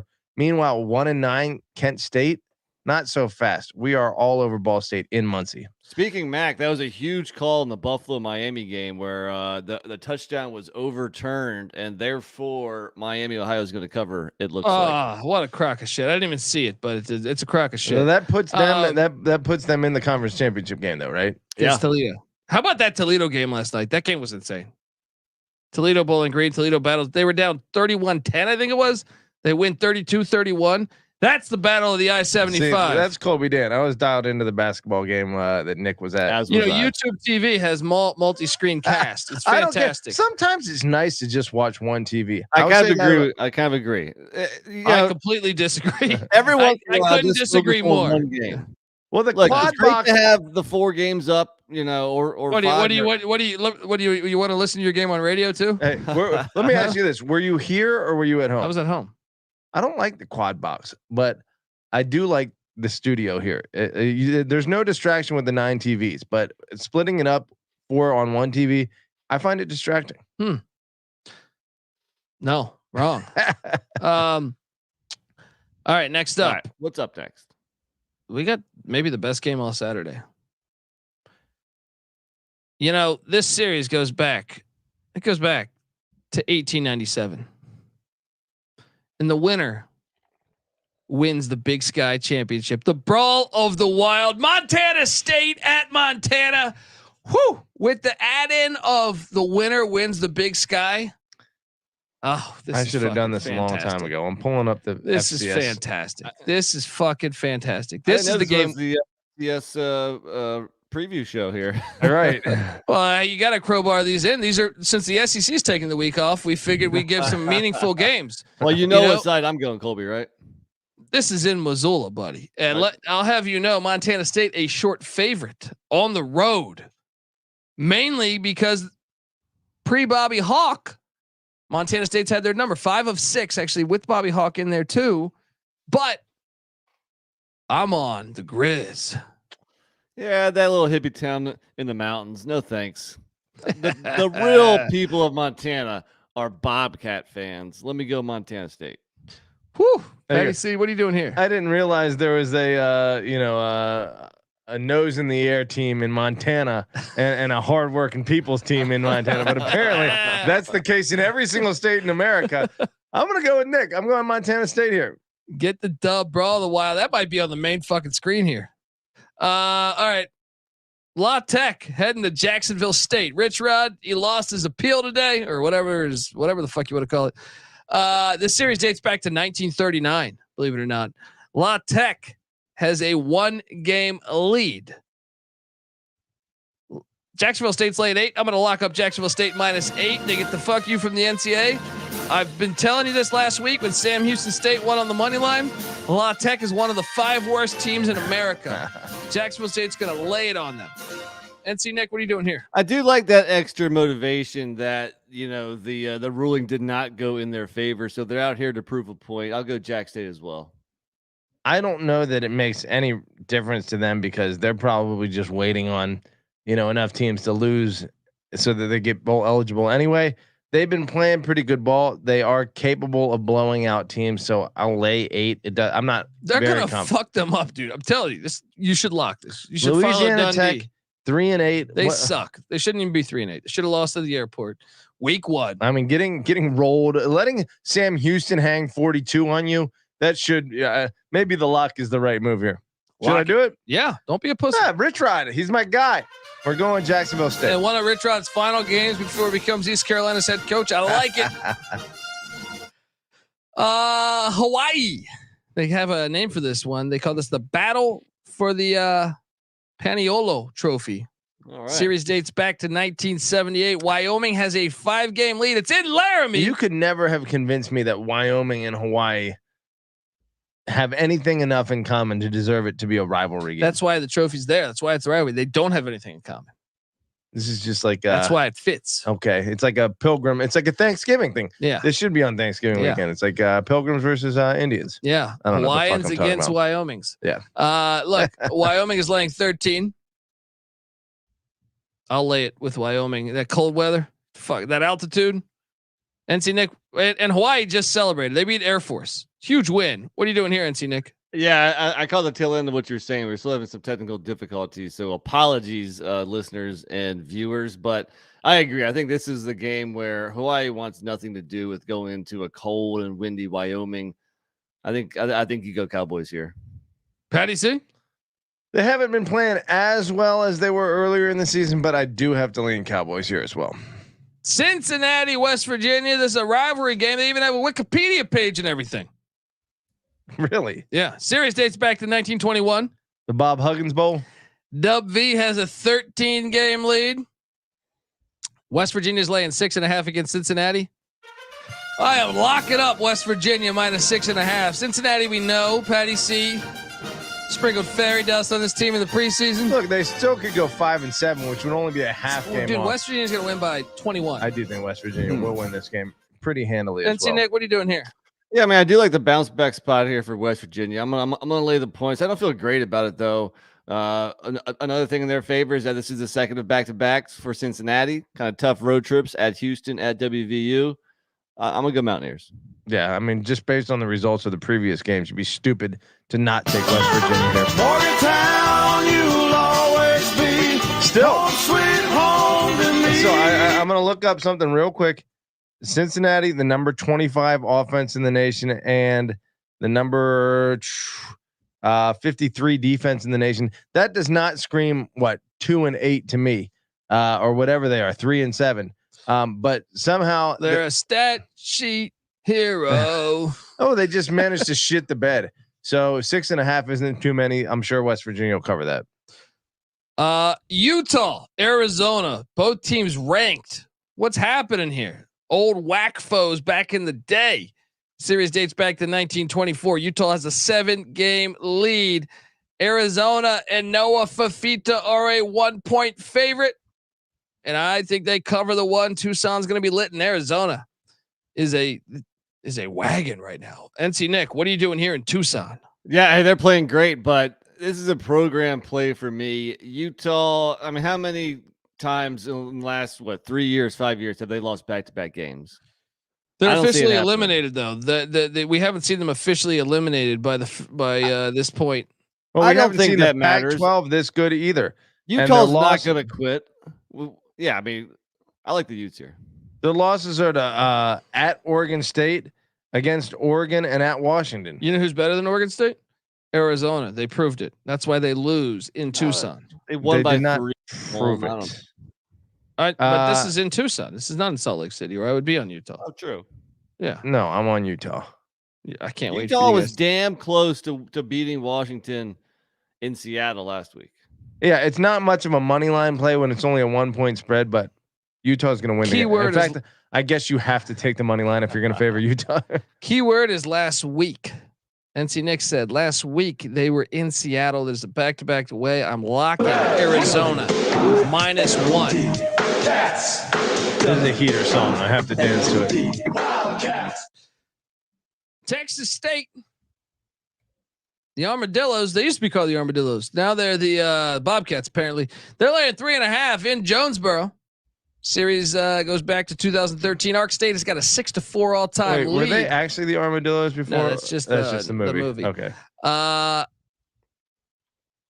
Texas State, this is a fun one for me, believe it or not. Arkansas State's actually been somehow has 5 wins. They're playing for a bowl game. Texas State's laying 3.5. I'm all over Texas State here. NC Nick, what are you doing? Yeah, I agree. I've been off of them late. I think the last 3 weeks I've picked against Texas State, and I've gone 2-1. So I'm kind of dialed in on my Sunbelt West football. Here's where they get a win and they cover and they beat Arkansas State. Patty? We're talking about the number 13 offense in the nation against Arkansas State, which has been playing better football ever since they went to that freshman quarterback. They have been playing better. Still, give me Texas State. GJ Kinney playing for that A&M job. Oh yeah, oh yeah. We got the first ever matchup between Temple and UAB. Who's excited? Not even Trent Dilfer. UAB's laying 7.5. Get the fuck out of here. UAB's terrible. Give this me Temple is the plus the 7.5. My cousin Vinny Bowl here. I don't know. It needs a Philly, sort of. Philly to Alabama, close enough. New York, Philly, they're I'll the same take place. the 7.5 with Temple. NC Nick, what are you doing here? Completely agree. EJ Warner back. The Temple offense starting to click more so than it did earlier in the season. I think they cover this, and I think it's a potential money line play. I'll ride with you guys. I haven't been following either team too closely. I knew Temple was struggling earlier, but if AJ Warner is changing, it's easy to see a tide turn. Maybe Temple cover 7.5, even on the road. They say it is, and also it's easy to see a tide turn. Also, Bill Cosby, he might have said this at one point. Why'd I get mixed up with that bitch? Because she got a great ass. Duke, Virginia, Charlottesville goes back to 1890. Who's excited for this game? I am. Oh my god! I didn't realize 3.5. My 2 favorite teams are playing Patty's 2 favorite teams. This is a showboat brother weekend, showboat buddy weekend, or whatever you want to call it. This one might be the coaches on the way out the door bowl. UVA's got a 6-game lead. Duke cuts it to 5. They cover the 3.5 because UVA sucks ass. Say it with me. UVA sucks ass. Patty C, what are you doing here? No, Duke without Riley Leonard is not the same Duke. They are not a potent, diverse offensive unit. And UVA scored 45 last week. I'm about to say Calandria against Mike Elko. Have fun with that, buddy. Calandria, how many 300-yard performances did Calandria? I bet Calandria has one of the highest quarterback ratings in the whole nation. Name the good defensive coordinator he played that he had that out. I don't know. I'm not tracking that. I'm just tracking the fact that every time he fucking steps on the field, it's a pretty damn impressive performance. I'm gonna look up Calandria. I bet. NC Nick, what are you doing here? Oh, you know what I'm doing. I'm on Duke here. I think this is the game. We should lock this. You know what? Why not? I haven't locked this. that much. Let's lock Duke here. How about a fuck you, Patty C parlay? I love it. Appalachian State and Duke. Do it. We parlay that. Make my fucking day. Make my fucking day. And you traitors, both of you from the state of Virginia, and you're fucking traitors for the state of North Carolina. You're like buddy. your typical Virginia recruit. You get swayed by the little Michael Jordan bullshit, right? Look at you. You're living down there, Nick. You fucking move. Hey, I live a whole lot closer to Virginia than you. Yeah. Touche. All right, folks, look, before we get to the next one, I want to tell you that the college football experience week 12 preview picks is brought to you by Vets Merch. In honor of Veterans Day, everything in the merch store is 10% off with the promo code VETS. All proceeds from this sale will be donated to Mission 22, a nonprofit serving those who have served. So support a great cause and score some sweet gear. Store.sportsgamblingpodcast.com. Promo code VETS. We're also brought to you by Bet365. Bet365 is the world's favorite sportsbook, trusted by over 88 million players worldwide. Sign up today and choose from 2 bonus offers. Either a $1,000 no sweat bet or bet $5, get $150 in bonus bets. Just head over to sportsgamblingpodcast.com/bet365. That's sportsgamblingpodcast.com/bet365, or use the sign up link in the show bio. Problem gambling, call 1-800-GAMBLER. We're also brought to you by Underdog Fantasy. Underdog is a way to play alongside your favorite fantasy players all season long. NFL, NBA, NHL, college basketball, college football. Simply pick higher or lower on your favorite fantasy player stat projection and cash in. Here's a perfect example for you. All right. I know we did the Aller one on side A, but how about this one here as we jump over to, can my internet connection work? Okay. Let's jump over to make sure I'm doing college football here. And, how about this? Thomas Castellanos, quarterback for Boston College. Higher or lower than 1.5 passing touchdowns at Acupuncture Stadium, taking on Pat Narduzzi and the Pitt Panthers. NC Nick, what do you think? My initial lean would be to go under here. Yeah, I mean he's not that great. So you have to go back to September last time he threw more than one touchdown pass in the game. So yeah, I'm gonna go under 1.5 on Castellanos passing touchdowns. All right, Patty C. Shedeur Sanders Friday night in Pullman against Washington State. Do you think higher or lower on 305 passing yards? I feel like Shedeur has been surpassing that on the regular. Wazoo's pass defense pretty good, but I still think Shedeur gets that number. Do you like Cam Ward over 323 passing yards against the Buffs better? Well, Colorado has one of the worst defenses in the nation, so I think that's a pretty good bet too. All right. This is part of what is fantastic about Underdog Fantasy, folks. So what are you doing? Watch along, make picks, and maybe make a little extra cash on Underdog's mobile app or website. When you sign up with the promo code SGPN, Underdog will double your first deposit up to $100. That's Underdog Fantasy, promo code SGPN.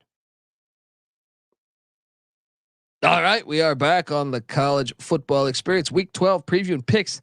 We got the Norvell Bowl going on, folks. It's chippy. They don't like each other. Nevada heading into Fort Collins. Colorado State still got a bowl game on the mind. This series dates back to 1974. Colorado State is an 8-game lead. Last year was a 4-point win for the Rams. I feel like this game has a little bit of a special meaning for the three of us here. Just because 2 years ago we went so hard at each other randomly over Nevada against Colorado State. Colorado State's laying 11.5. You know what I say? Still riding his boys. NC Nick, what are you doing I'm here? I'm gonna say it's a couple too many points, man. I'm gonna go Nevada. They lose by 10. The tide has turned. He has come around to my side. It's easy to see a tide turn. The win against San Diego State last week. Here's the thing. The tide has turned the opposite way. Sorry, Nick. I just abandoned you. I'm on Colorado I'm State. on the island. You're on the island. Nevada Island. The Reno Island. One of the worst places you could ever find yourself. North Texas heading to Tulsa. H.J. Chapman Stadium. This series goes back to 1957. This game Tulsa's got a 10-game lead. Don't tell that to Steve Largent. All right. North Texas laying 2.5. I really need either North Texas or East Carolina to beat Tulsa, and I cash a ticket. I say it happens here. Give me Eric Morris Agency in North Texas to get it done. Patty C, what are you doing here? Tulsa sucks. Give me North Texas. North Texas 2.5. Look, Tulsa at number 107 offense, number 120 defense against the number 13 offense in the country. North Texas is going to go off. NC Nick? Just call me one of the island boys here because I'm going to be on an island myself. And this time it's the Tulsa Island. Give me the home dog here. He's the Tulsa King. Sam Houston State is at Western Kentucky. And I know what you're thinking. You're thinking, wait, Western Kentucky's the pride of the CUSA. No, not this year. But they have been, right? True, but they're not very good this year. But you can imagine. This series dates back to 2004. In Western Kentucky, they were an FBS team in 2004, as far as I remember. Sam Houston State went to Bowling Green, Kentucky, and won by 30. Second time they're coming in there. They're catching 12.5 points. Give me the Bearcats plus the points. NC Nick, what are you doing here? Yes. Western Kentucky does not have a double-digit win since September. and that's against bad CUSA folks. I'll take Sam Houston. I'll lock up Sam Houston. I'll join you. Give me the Bearcats with that stingy defense. For some reason, we love betting on Sam Houston. This one's a little bit tricky because really the game that gives me pause is the Liberty game. No, is actually the Middle Tennessee game. Whooping the crap out of Middle Tennessee by 21, Western Kentucky. But that was a long time ago. Struggling, a 7-point win against Louisiana Tech. Close loss against Jacksonville State. Relatively close loss against Liberty. Pretty close loss against New Mexico. All those are to be expected. I don't know. I'm not touching this game. But I will lean Sam Houston because I think they've been playing better ball. Yeah. We got a huge one going on in the Mountain West. The winner will probably have the inside track on getting to the Mountain West Championship. UNLV traveling to Colorado Springs. The series dates back to 1981. Air Force is laying 3. The past 2 times they've played, Air Force won 42-7 last year and 45-14 the year before. Times have potentially changed though, right? No. I'm locking up Air Force -3. Can't have this little foo-foo dome team come up the cold weather, altitude, and also try to play the triple option off a loss. Troy Calhoun and Air Force. Get it done. Hey. Let's see, Nick, what are you doing here? I'm on Air Force, but I'm not going to bet it, man. I have a hard time betting Air Force after 2 embarrassing losses. So this is probably the bounce back, get right spot. I still don't trust UNLV, but you can't discredit what they're doing. They're playing good football. But yeah, I'm going to lay the points with the Falcons. Patty C, what are you doing here? I want to see something. Wait. I'm looking at this all wrong. Patty C, wait. What are you saying? I want this pilot. It's a matter of national security. You taking the Rebs? Air Force, the number 2 rushing offense in the nation. I do want to see where UNLV falls in terms of defending the run. They played a bunch of air raid teams. So. Number 35. Oh, but that you think that impacts the stats? 3 points. Yeah, you're right. In Colorado, I think Air Force gets this done by 3. We got the Hartman Bowl. I'm not talking about Bret Hart. I'm talking about Wake Forest, Notre Dame. 5th all-time meeting. The series dates back to 2011. Notre Dame's never lost, and it ain't going to start here. Notre Dame's laying 24.5. Yeah. Give me Wake in the points, I guess. Hartman goes easy on his boys. Nick, what are you doing here? I'm going to lay the points, actually. I think this game could get ugly. Wake is starting a new quarterback. Griffiths gets benched. Notre Dame coming off a bye. Hartman, I think I guess he has no ill will towards Wake Forest, but still he wants to play well against his old team. I think they're going to run it up. Patty? I don't know. Yeah, Wake Forest is outclassed this year. They're not the team they have been over the past few years. However, that hook, 24.5. Give me Wake to get that done. Yeah. The Georgia Bulldogs are heading to Knoxville. Series dates back to 1899. What do you guys think about this game? Georgia's won 4 straight. Oh, I'm sorry. Georgia hasn't lost since 2016. They have a 4-game lead. Georgia's laying 10. I'm locking up Georgia -10. I'll ride with you. Tennessee's been counterfeit as fuck. Agreed. They don't even deserve to be ranked. Them being ranked is a fucking joke. They got destroyed by Florida. They got destroyed by Missouri. What does the Tennessee win? The A&M win? Is that what gives them that ranking? Kentucky was okay sucks. win. South Carolina. You're probably right. I mean, keeping it within 14 against Bama.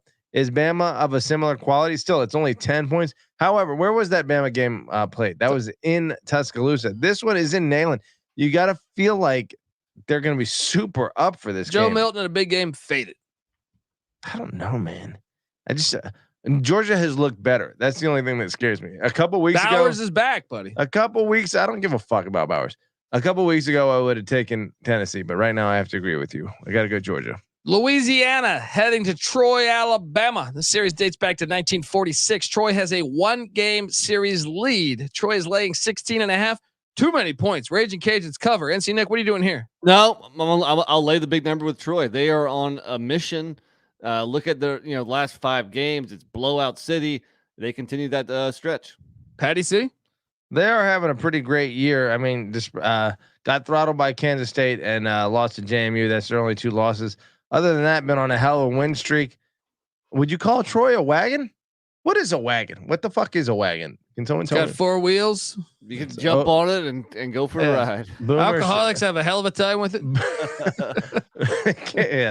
Maybe you should look into that. Wait. Are you off the wagon? Off the wagon or they on the wagon? Exactly. Yeah. I'm pretty sure a common thing when you're on or off the wagon is, hey, I was in my dark days. I was shotgunning IPAs. Look, I got 2 bottles of fucking whiskey in front of me. I'm drooling right now. Yeah. So, I don't know, Judge. I feel like you got to take Louisiana. Border battle. That's a lot of points. North Carolina, the Tar Heels, they're still alive to play for the ACC championship. Can they go into Clemson, South Carolina? Did you buy stock in Clemson? Does this stink to high hell to anyone else? This series dates back to 1897. Clemson has a 20-game lead. North Carolina hasn't beaten them since 2010. Maybe that's why. Clemson's laying 6.5. Give me North Carolina plus the 6.5. I think they have enough offense to threaten You're Clemson. diving into that stink. Yeah. I see you, Colby. NC Nick, what are you doing here? I went back and forth on this, but you know what? Clemson at home is good, and they've whipped UNC recently. I'm actually going to lay the touchdown or the 6.5. Patty? I want Carolina, man. Clemson they just aren't consistent enough. And I think North Carolina is consistent enough offensively that they will outpace Clemson. NC State's heading to Blacksburg. This series dates back to 1900. Like 123 years old. Hokies have a 9-game lead. Get this. Virginia Tech, although laying 3, can still make the ACC championship. Here's what they need to have. This isn't that far-fetched. This is probably the fucking most low-key hilarious storyline of the year right here. I'm just going to pull up the standings to make sure. I believe I have this recited well. Let me just make sure. Louisville loses to Miami, right? If that happens, they would then be tied with Virginia Tech, right? I know they have the tiebreaker. So Virginia Tech needs the 3-way tie. They need Carolina to win at Clemson, correct? And then Virginia Tech would have to beat NC State, and then NC State would have to beat North Carolina next week. And if all that happens, I believe the Hokies are in the ACC championship. With a 3-way tie, I can't imagine them winning a 3-way tiebreaker. Well, the tiebreaker, I think, would be that. I saw this tweeted out a few days ago. That they're still alive. I believe I'm trying to recite this because I can't find the tweet, but I believe it's Virginia Tech must beat UVA and NC State. NC State must beat North Carolina. North Carolina must beat Clemson, and Miami must beat Louisville. None of those are super far-fetched. I'm actually going to lock up Virginia Tech -3 against NC State in Lane Stadium. Brennan Armstrong, little UVA guy coming up the lane. It ain't going to work. NC Nick, what are you doing here? You know, I think Brennan Armstrong back as the starting quarterback has kind of injected a shot of adrenaline into this NC State offense, and they're playing better. And Brennan Armstrong was not able to beat the Hokies as a member. Another North Carolina school against a Virginia UVA. School. Let's go NC State. They get the win on the road, and that nice little story about the Hokies possibly winning a tiebreaker and going to the ACC championship will be null and void after this loss. How about DB Cooper in the chat and throwing little greenbacks our way? Hello. Oh, what fucking my dude. Thank you. Appreciate you, DB. Always take that. The man, the myth, the legend. Folks, look at that right there. Feel free. We are an independent podcast. Now, look, we're not trying to take your money, Cheers but at the same time, always off the wagon. It really fucking helps, folks. Appreciate you, DB. Let me say this. Virginia Tech, hit or miss, most of the year miss. North Carolina State, what are their losses? A 3-point loss against Louisville. They lost to an early season Notre Dame team that was still motivated. And here's the question. When they went to Duke and took that big loss by 21, was Riley Leonard still healthy, or did they just shit the bed there? No, Riley Leonard didn't play that game. Correct. So that's a big question mark. But other than that, beating Clemson, beating Miami, and then going to Wake and getting a nice win. I'm taking North Carolina. This is the only team from the state of North Carolina that's going to beat a team from the state of Virginia this weekend.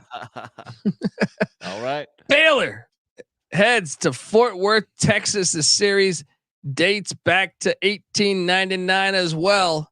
The 119th meeting. TCU has a 5-game lead. Officially christened with a trophy, an official rivalry trophy, right? I think so. I didn't check to see what that was, but I saw that news. TCU's laying 13, coming off the Texas, a letdown spot. Give me Baylor plus the 13. NC Nick, what are you doing here? I think Baylor, they might have quit. Losing that bad last week at K-State. There's rumors that Aranda might be gone also. I don't know, man. I'm on TCU. I'm going to lay the, was it 13 you said? Yeah, lay the points. I'm all over TCU. Lock it. Woo! Lock TCU. Woo, woo, woo. Patty C going with the Hypnotoads. Let's go. Baylor has quit, and they were never good to start with. Illinois, Iowa. Cooper DeJean out for the year in practice. Brutal. Fade Iowa. Brutal. Is the heart and soul. But in Iowa City, after coming off 400 yards of offense with the legend Deacon Hill at the quarterback spot, Iowa's laying 3. Get this though. Illinois beat Iowa last year in Champaign. That was the first time in the past 12 outings that Illinois had won. Chase Brown ain't walking through that door. I'm on the Hawkeyes -3 as the road to Indianapolis. More adversity. So what? They got Lachey, the All-American tight end, out for the year. Eric All, the All-American tight end, out for the year. McNamara, former college football playoff starting quarterback, out for the year. Cooper DeJean out for the year. Do you think it matters to the legendary Kirk Ferentz? He's gonna get it done. Lay the 3. Patty C, what are you doing here? Oh, of course you got to be all over Iowa here. Look, they're number 104 in the nation offensively. That is a fucking banner year for Brian Ferentz. They're gonna fire him. Meanwhile, no, I mean, yeah, exactly. It's his best year ever. Meanwhile, Iowa defensively down at number 8. That's like a disastrous year for them. Maybe fire Phil Parker. That DC is down at number 8. Still in Iowa City, you got to go Iowa. Nick, I'm gonna go the Illini. Actually, I got it at 3.5 yesterday, and maybe it's come down because of that injury news.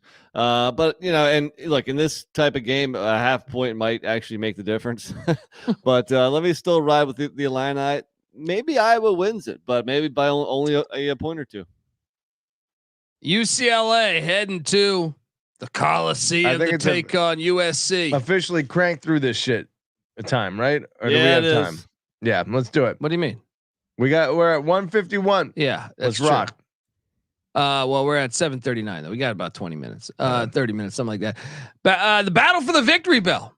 All right, Chip Kelly, can he save his job? This series dates back to 1929. USC only has a 17-game lead. UCLA won it 2 years ago. USC bounced back last year. Can the Bruins go on the road? USC's laying 6.5. Give me Chip Kelly and UCLA. I'm with you. Agreed. The fact that it might be to save his job, there's some motivation where I don't know if USC has any motivation right now. So yeah, give me the dog here. Yep. New Mexico State taking on Auburn. The SEC is back. This is a series that goes back a lot of years. Remember, since New Mexico State joined the SEC in '93, annual rivals. Yes, now. Annual rivals. Auburn is all undefeated all the time against the Aggies, but Jerry Kill and Diego Pissing Pavia have been fired. They're catching 24.5 points at Auburn. Give me the points in Diego Pissing Pavia. NC Nick, what are you doing here? I'm with you, man. Let's do it. Auburn has not been very impressive all year long, especially offensively. I think New Mexico State can do just enough to keep it within that. Patty? I'm not going to pull up the stats because we don't have time, but their last 3 wins in a row, Mississippi State, Vanderbilt, and Arkansas, pretty sure those aren't elite teams or elite offenses. New Mexico State going to keep it pretty close with Auburn here. Oklahoma State, if you win out, you're going to the Big 12 championship. They're hosting BYU next week in Stillwater, but this week they're on the road. What the hell happened last week? Well, we were on it. UCF was going to destroy. We weren't that on it. Oh, I locked it up. 45-3. Yeah. God, that was a bad performance. Oklahoma, and it's a bedlam letdown, buddy. Yeah. Will they bounce back against Houston? Well, that's the thing. The series dates back to 1951. Houston, they haven't played since 09, but Houston won the last matchup. Oklahoma State's laying 7. I think they get it done. I'm laying the 7 against the used car salesman. I'm going to do that, and I'm going to lock it up also. This is the bounce back spot. How about them Cowboys, says NC Nick. In Houston. That's right. The Olive Garden is going to eat. He is going to eat. Ollie Gordon, the Olive Garden. Look, I think Houston's going to cover 7, but I do have Oklahoma State winning. All right. There you go. You Minnesota. What Midler? It's just being an accurate picker. I'm going to start calling you Bet Midler. Hello. Minnesota is at Ohio State. The series dates back to 1921. Ohio State has got a 39 game lead. Minnesota hasn't beaten them since 2000. Ohio State's laid 27.5. Minnesota's offense is just fucking horrible. However, give me the points, Nick. Yeah, I think so. I mean, it's not going to be a close game, but I do think the Buckeyes offense may be getting a little bit better against Rutgers and Michigan State, or is that just bad opponents? I don't know. I don't know. Yeah, actually, I mean, and that Rutgers score, I mean, one of those touchdowns was that pick 6. So, all right, yeah, give me the points. Patty, Gophers, Buckeyes, Columbus. I'm laying it. They win by 4 touchdowns. Alrighty. All right, folks, before we get to the next game, I want to tell you the college football experience is brought to you by Game Time. Buying tickets to your favorite event shouldn't be that stressful. Game Time is the fast and easy way to buy tickets for all sports, music, and comedy and theater that is near you. With killer deals on last-minute tickets and their best price guarantee, you can stop stressing over the tickets and start getting hyped for the fun that you'll be having at that very event. Snag the tickets without the stress, people, with Game Time. Download the Game Time app, create an account, use that promo code CFBX for $20 off your first purchase. Once again, terms apply. CFBX for $20 off. Download the Game Time app today. Last minute tickets, lowest price guaranteed. We're also brought to you by Hall of Fame Bets. Win bigger by betting smarter this NFL season with Hall of Fame Bets, the sports betting analytics platform for parlays, player props, and game lines. Research every NFL, NBA, MLB, and soccer bet with historical stats and data. Stop betting in the dark and join over 30,000 users researching with Hall of Fame Bets to craft more intelligent, data-driven parlays. Download the Hall of Fame Bets app or visit hofbets.com. Use that promo code SGPN to get 50% off your first month today. Start researching. Start winning with Hall of Fame Bets. All right, we are back on the college football experience. And this, I know you guys think it's a light Saturday, but this is where we're going to pack a little punch.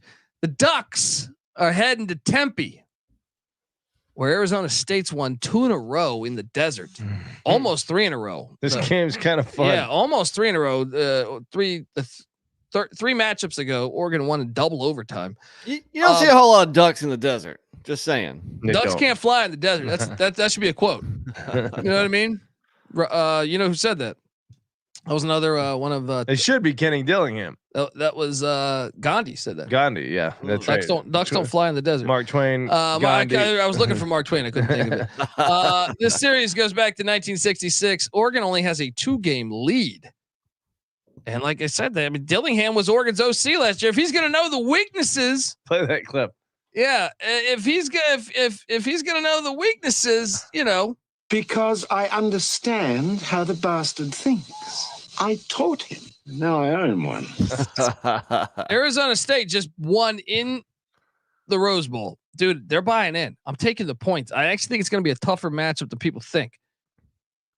Patty? Especially look ahead spot with Oregon State up next. Yeah, Civil War, perhaps the final Civil War. We thought the last Civil War was with Stonewall, but no, this is the final Civil War here. What's going on? Dillingham turning these shit around. These 2 dudes are young studs. You know, got a few years older here. A few years ago, I would have looked up to these guys. Now they are younger than us. 33-year-old Kenny Dillingham, 37-year-old Dan Lanning. They're just fucking. Yeah. But they probably can't shotgun an IPA like you, Patty. You're damn right they can't. They're little pussies. Ed Orgeron could, I think. Yeah, Ed Orgeron. I'll throw some money. Ed Orgeron would put my ass on the table. Dana Holgerson probably. You think Holgerson was shotgun an IPA? Holgerson fucking takes one of these to the face. Yeah, every night. Yeah. Oh, who the hell you taking in this game, buddy? You've been dancing around like that. Number is 23.5. Give me Arizona State at home all day. I might even lock this up, Nick. Think about it. All right. Picks page. All right. UCF is heading to Lubbock. Wait. The total is 54.5 and the spread is 23.5.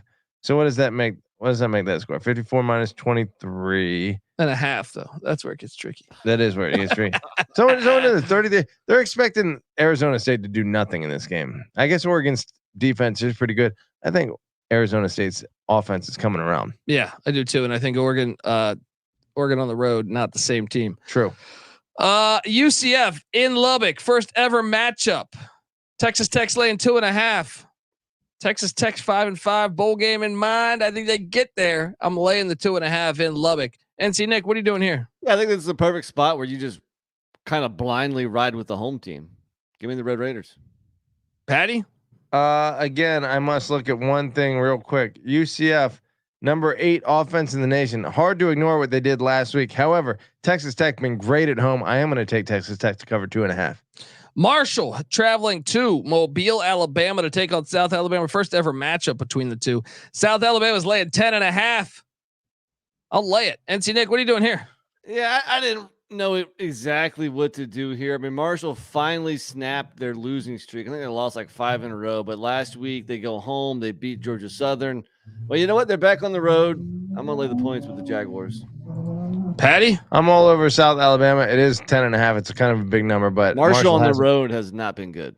Yeah, they're not that good. Yeah. Kane Womack, good coach. Old Dominion is heading into Statesboro, Georgia. I can't help it, but I am, I'm in all these Facebook groups from all these teams back from when I would really hustle the college football experience and put it in all of these team Facebook groups. Georgia Southern, they want Clay Helton fired. That's fun to watch because you kind of ditched your whole offensive philosophy to go hire this guy. All right. I think he's done decent there.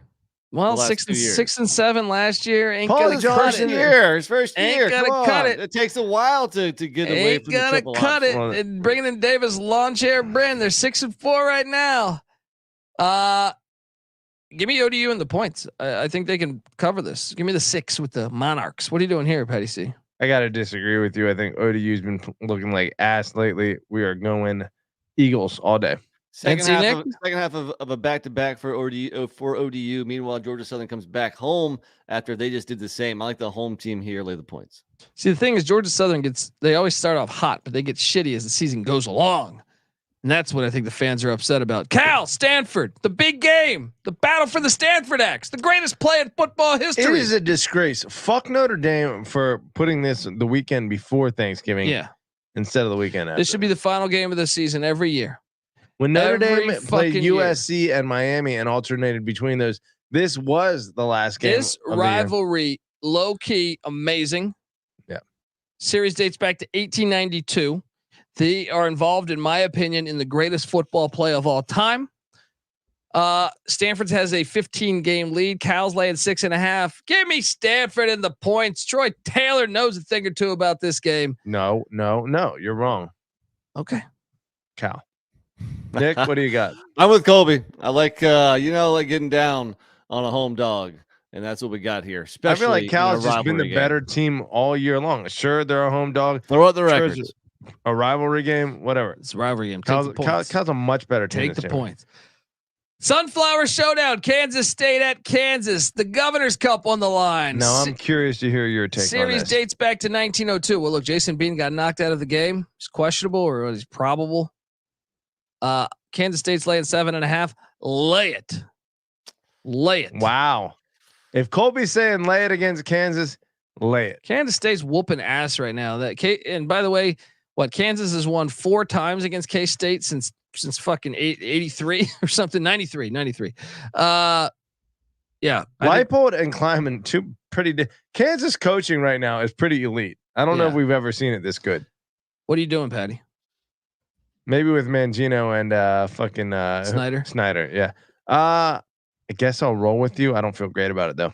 I don't feel great about it either, but I'm with you as well. They're just a better team. Boise State's got an interim head coach. They're heading into Logan, Utah. The series goes back to 1975. Utah State hasn't won against Boise since 2015. If they win, they're going bowling. Boise's laying 3.5. I just think Boise is a way better team. I'm locking up Boise -3.5 on the road in Logan, Maverick Stadium, Merlin Olsen Field. Patty C, what are you doing here? They've been playing a little bit better in Logan, but I do think Boise is riding high right now. We're going Broncos. What's my theory? Like when the coach leaves, like their teams are good for one game, but then they tail off, right? Yeah. Galvanize and let down. I'm not going to go with that. I'm actually going to go with Utah State at home. Wow. Nebraska at Wisconsin. Series dates back to 1901, but get this, since Nebraska joined the Big Ten, they only have one win against Wisconsin. Wisconsin's got an 8-game series lead. Wisconsin's laying 4.5 at home. Sucks. I hate this game. I fucking hate this game. I'm going to lay the 4.5 with Wisconsin. NC Nick, what are you doing here? I think this is kind of a field goal type game. Give me the points. Patty?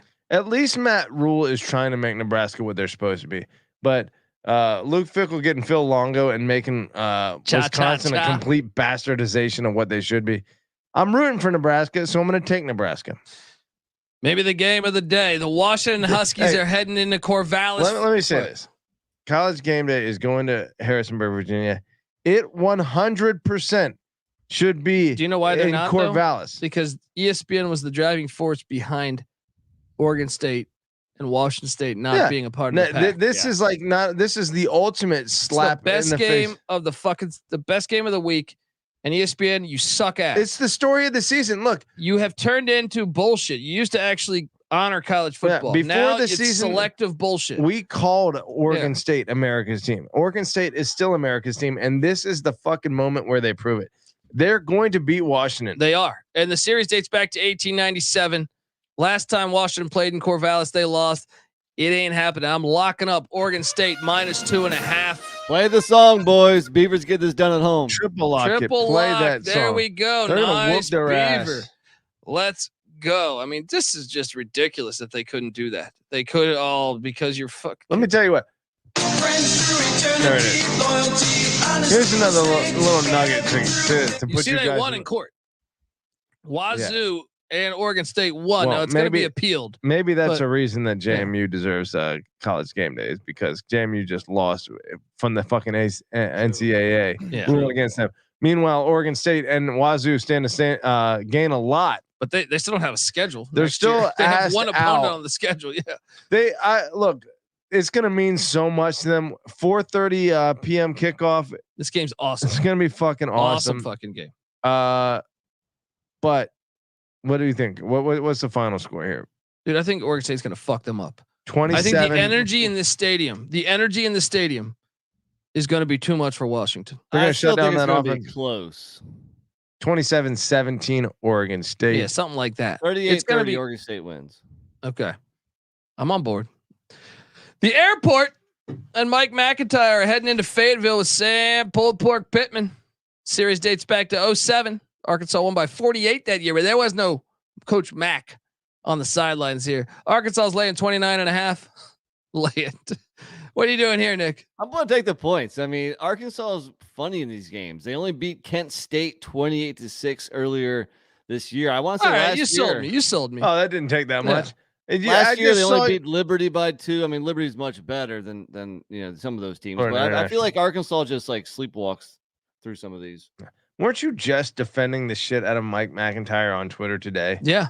And here you are fading his ass. He's also playing at an SEC school.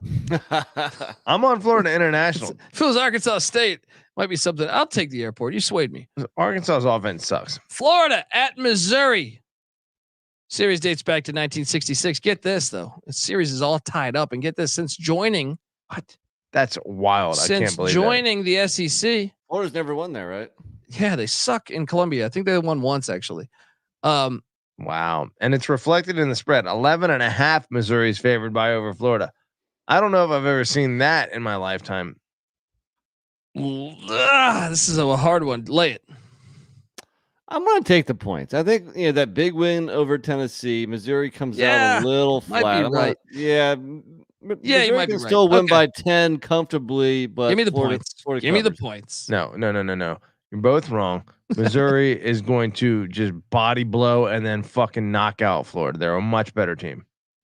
Kentucky's heading to South Carolina. Series dates back to 1937. South Carolina's got a 5-game lead, but Kentucky's won 7 of 9. Kentucky's laying 1.5. I was kind of surprised at that line. Give me South Carolina. Beamer ends the season strong again. Would this be a season-ending game or no? They got obviously Clemson. They can still make a bowl though. They're playing for something. Give me Carolina. You know what? The line stinks. I think it should be at least be Kentucky -3. So I'm gonna ride with Colby here and go Gamecocks. Sorry, Patty, go ahead. No, I just feel like South Carolina is a better. I don't know if they're a better team, but I like them more. So I'm gonna go Gamecocks here. 1.5.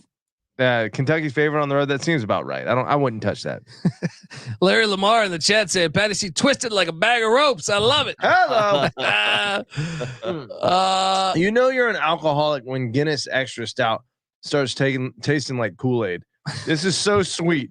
When I was 20 years old, this tasted like an asshole. Right now this is like drinking a Kool-Aid here. Georgia State is at LSU for the first time ever. The first time they ever playing each other. LSU's laying 31. Give me Georgia State. I don't think LSU's got anything to play for. Remember, Sean Elliott knocked off Tennessee at Tennessee. Should have beat Auburn at Auburn. They get up for these SEC games. Give me the points. What are you doing here? Syracuse sucks. I'm on Georgia Tech. Wait. Oh, sorry. I am twisted. Georgia State, Georgia Tech. They're right next to each other. LSU. No, I'm on Georgia State. Georgia State on the road. Yeah, 31 points. Yeah. Syracuse. Georgia State just lost. Georgia State's lost back-to-back games by the identical score of 42-14, and you're gonna take those guys going in. And true. And what is LSU playing for? I got LSU here. A Heisman, maybe. Steamroll these clowns. Yeah, maybe I'm on LSU. Maybe on LSU. The Heisman's at stake here. No. Give me the Jaden Daniels. Or is it? Wait, I always get confused. Jalen. Buddy, let's end the fucking show. All right, Syracuse, Georgia Tech. Georgia Tech's laid 6.5.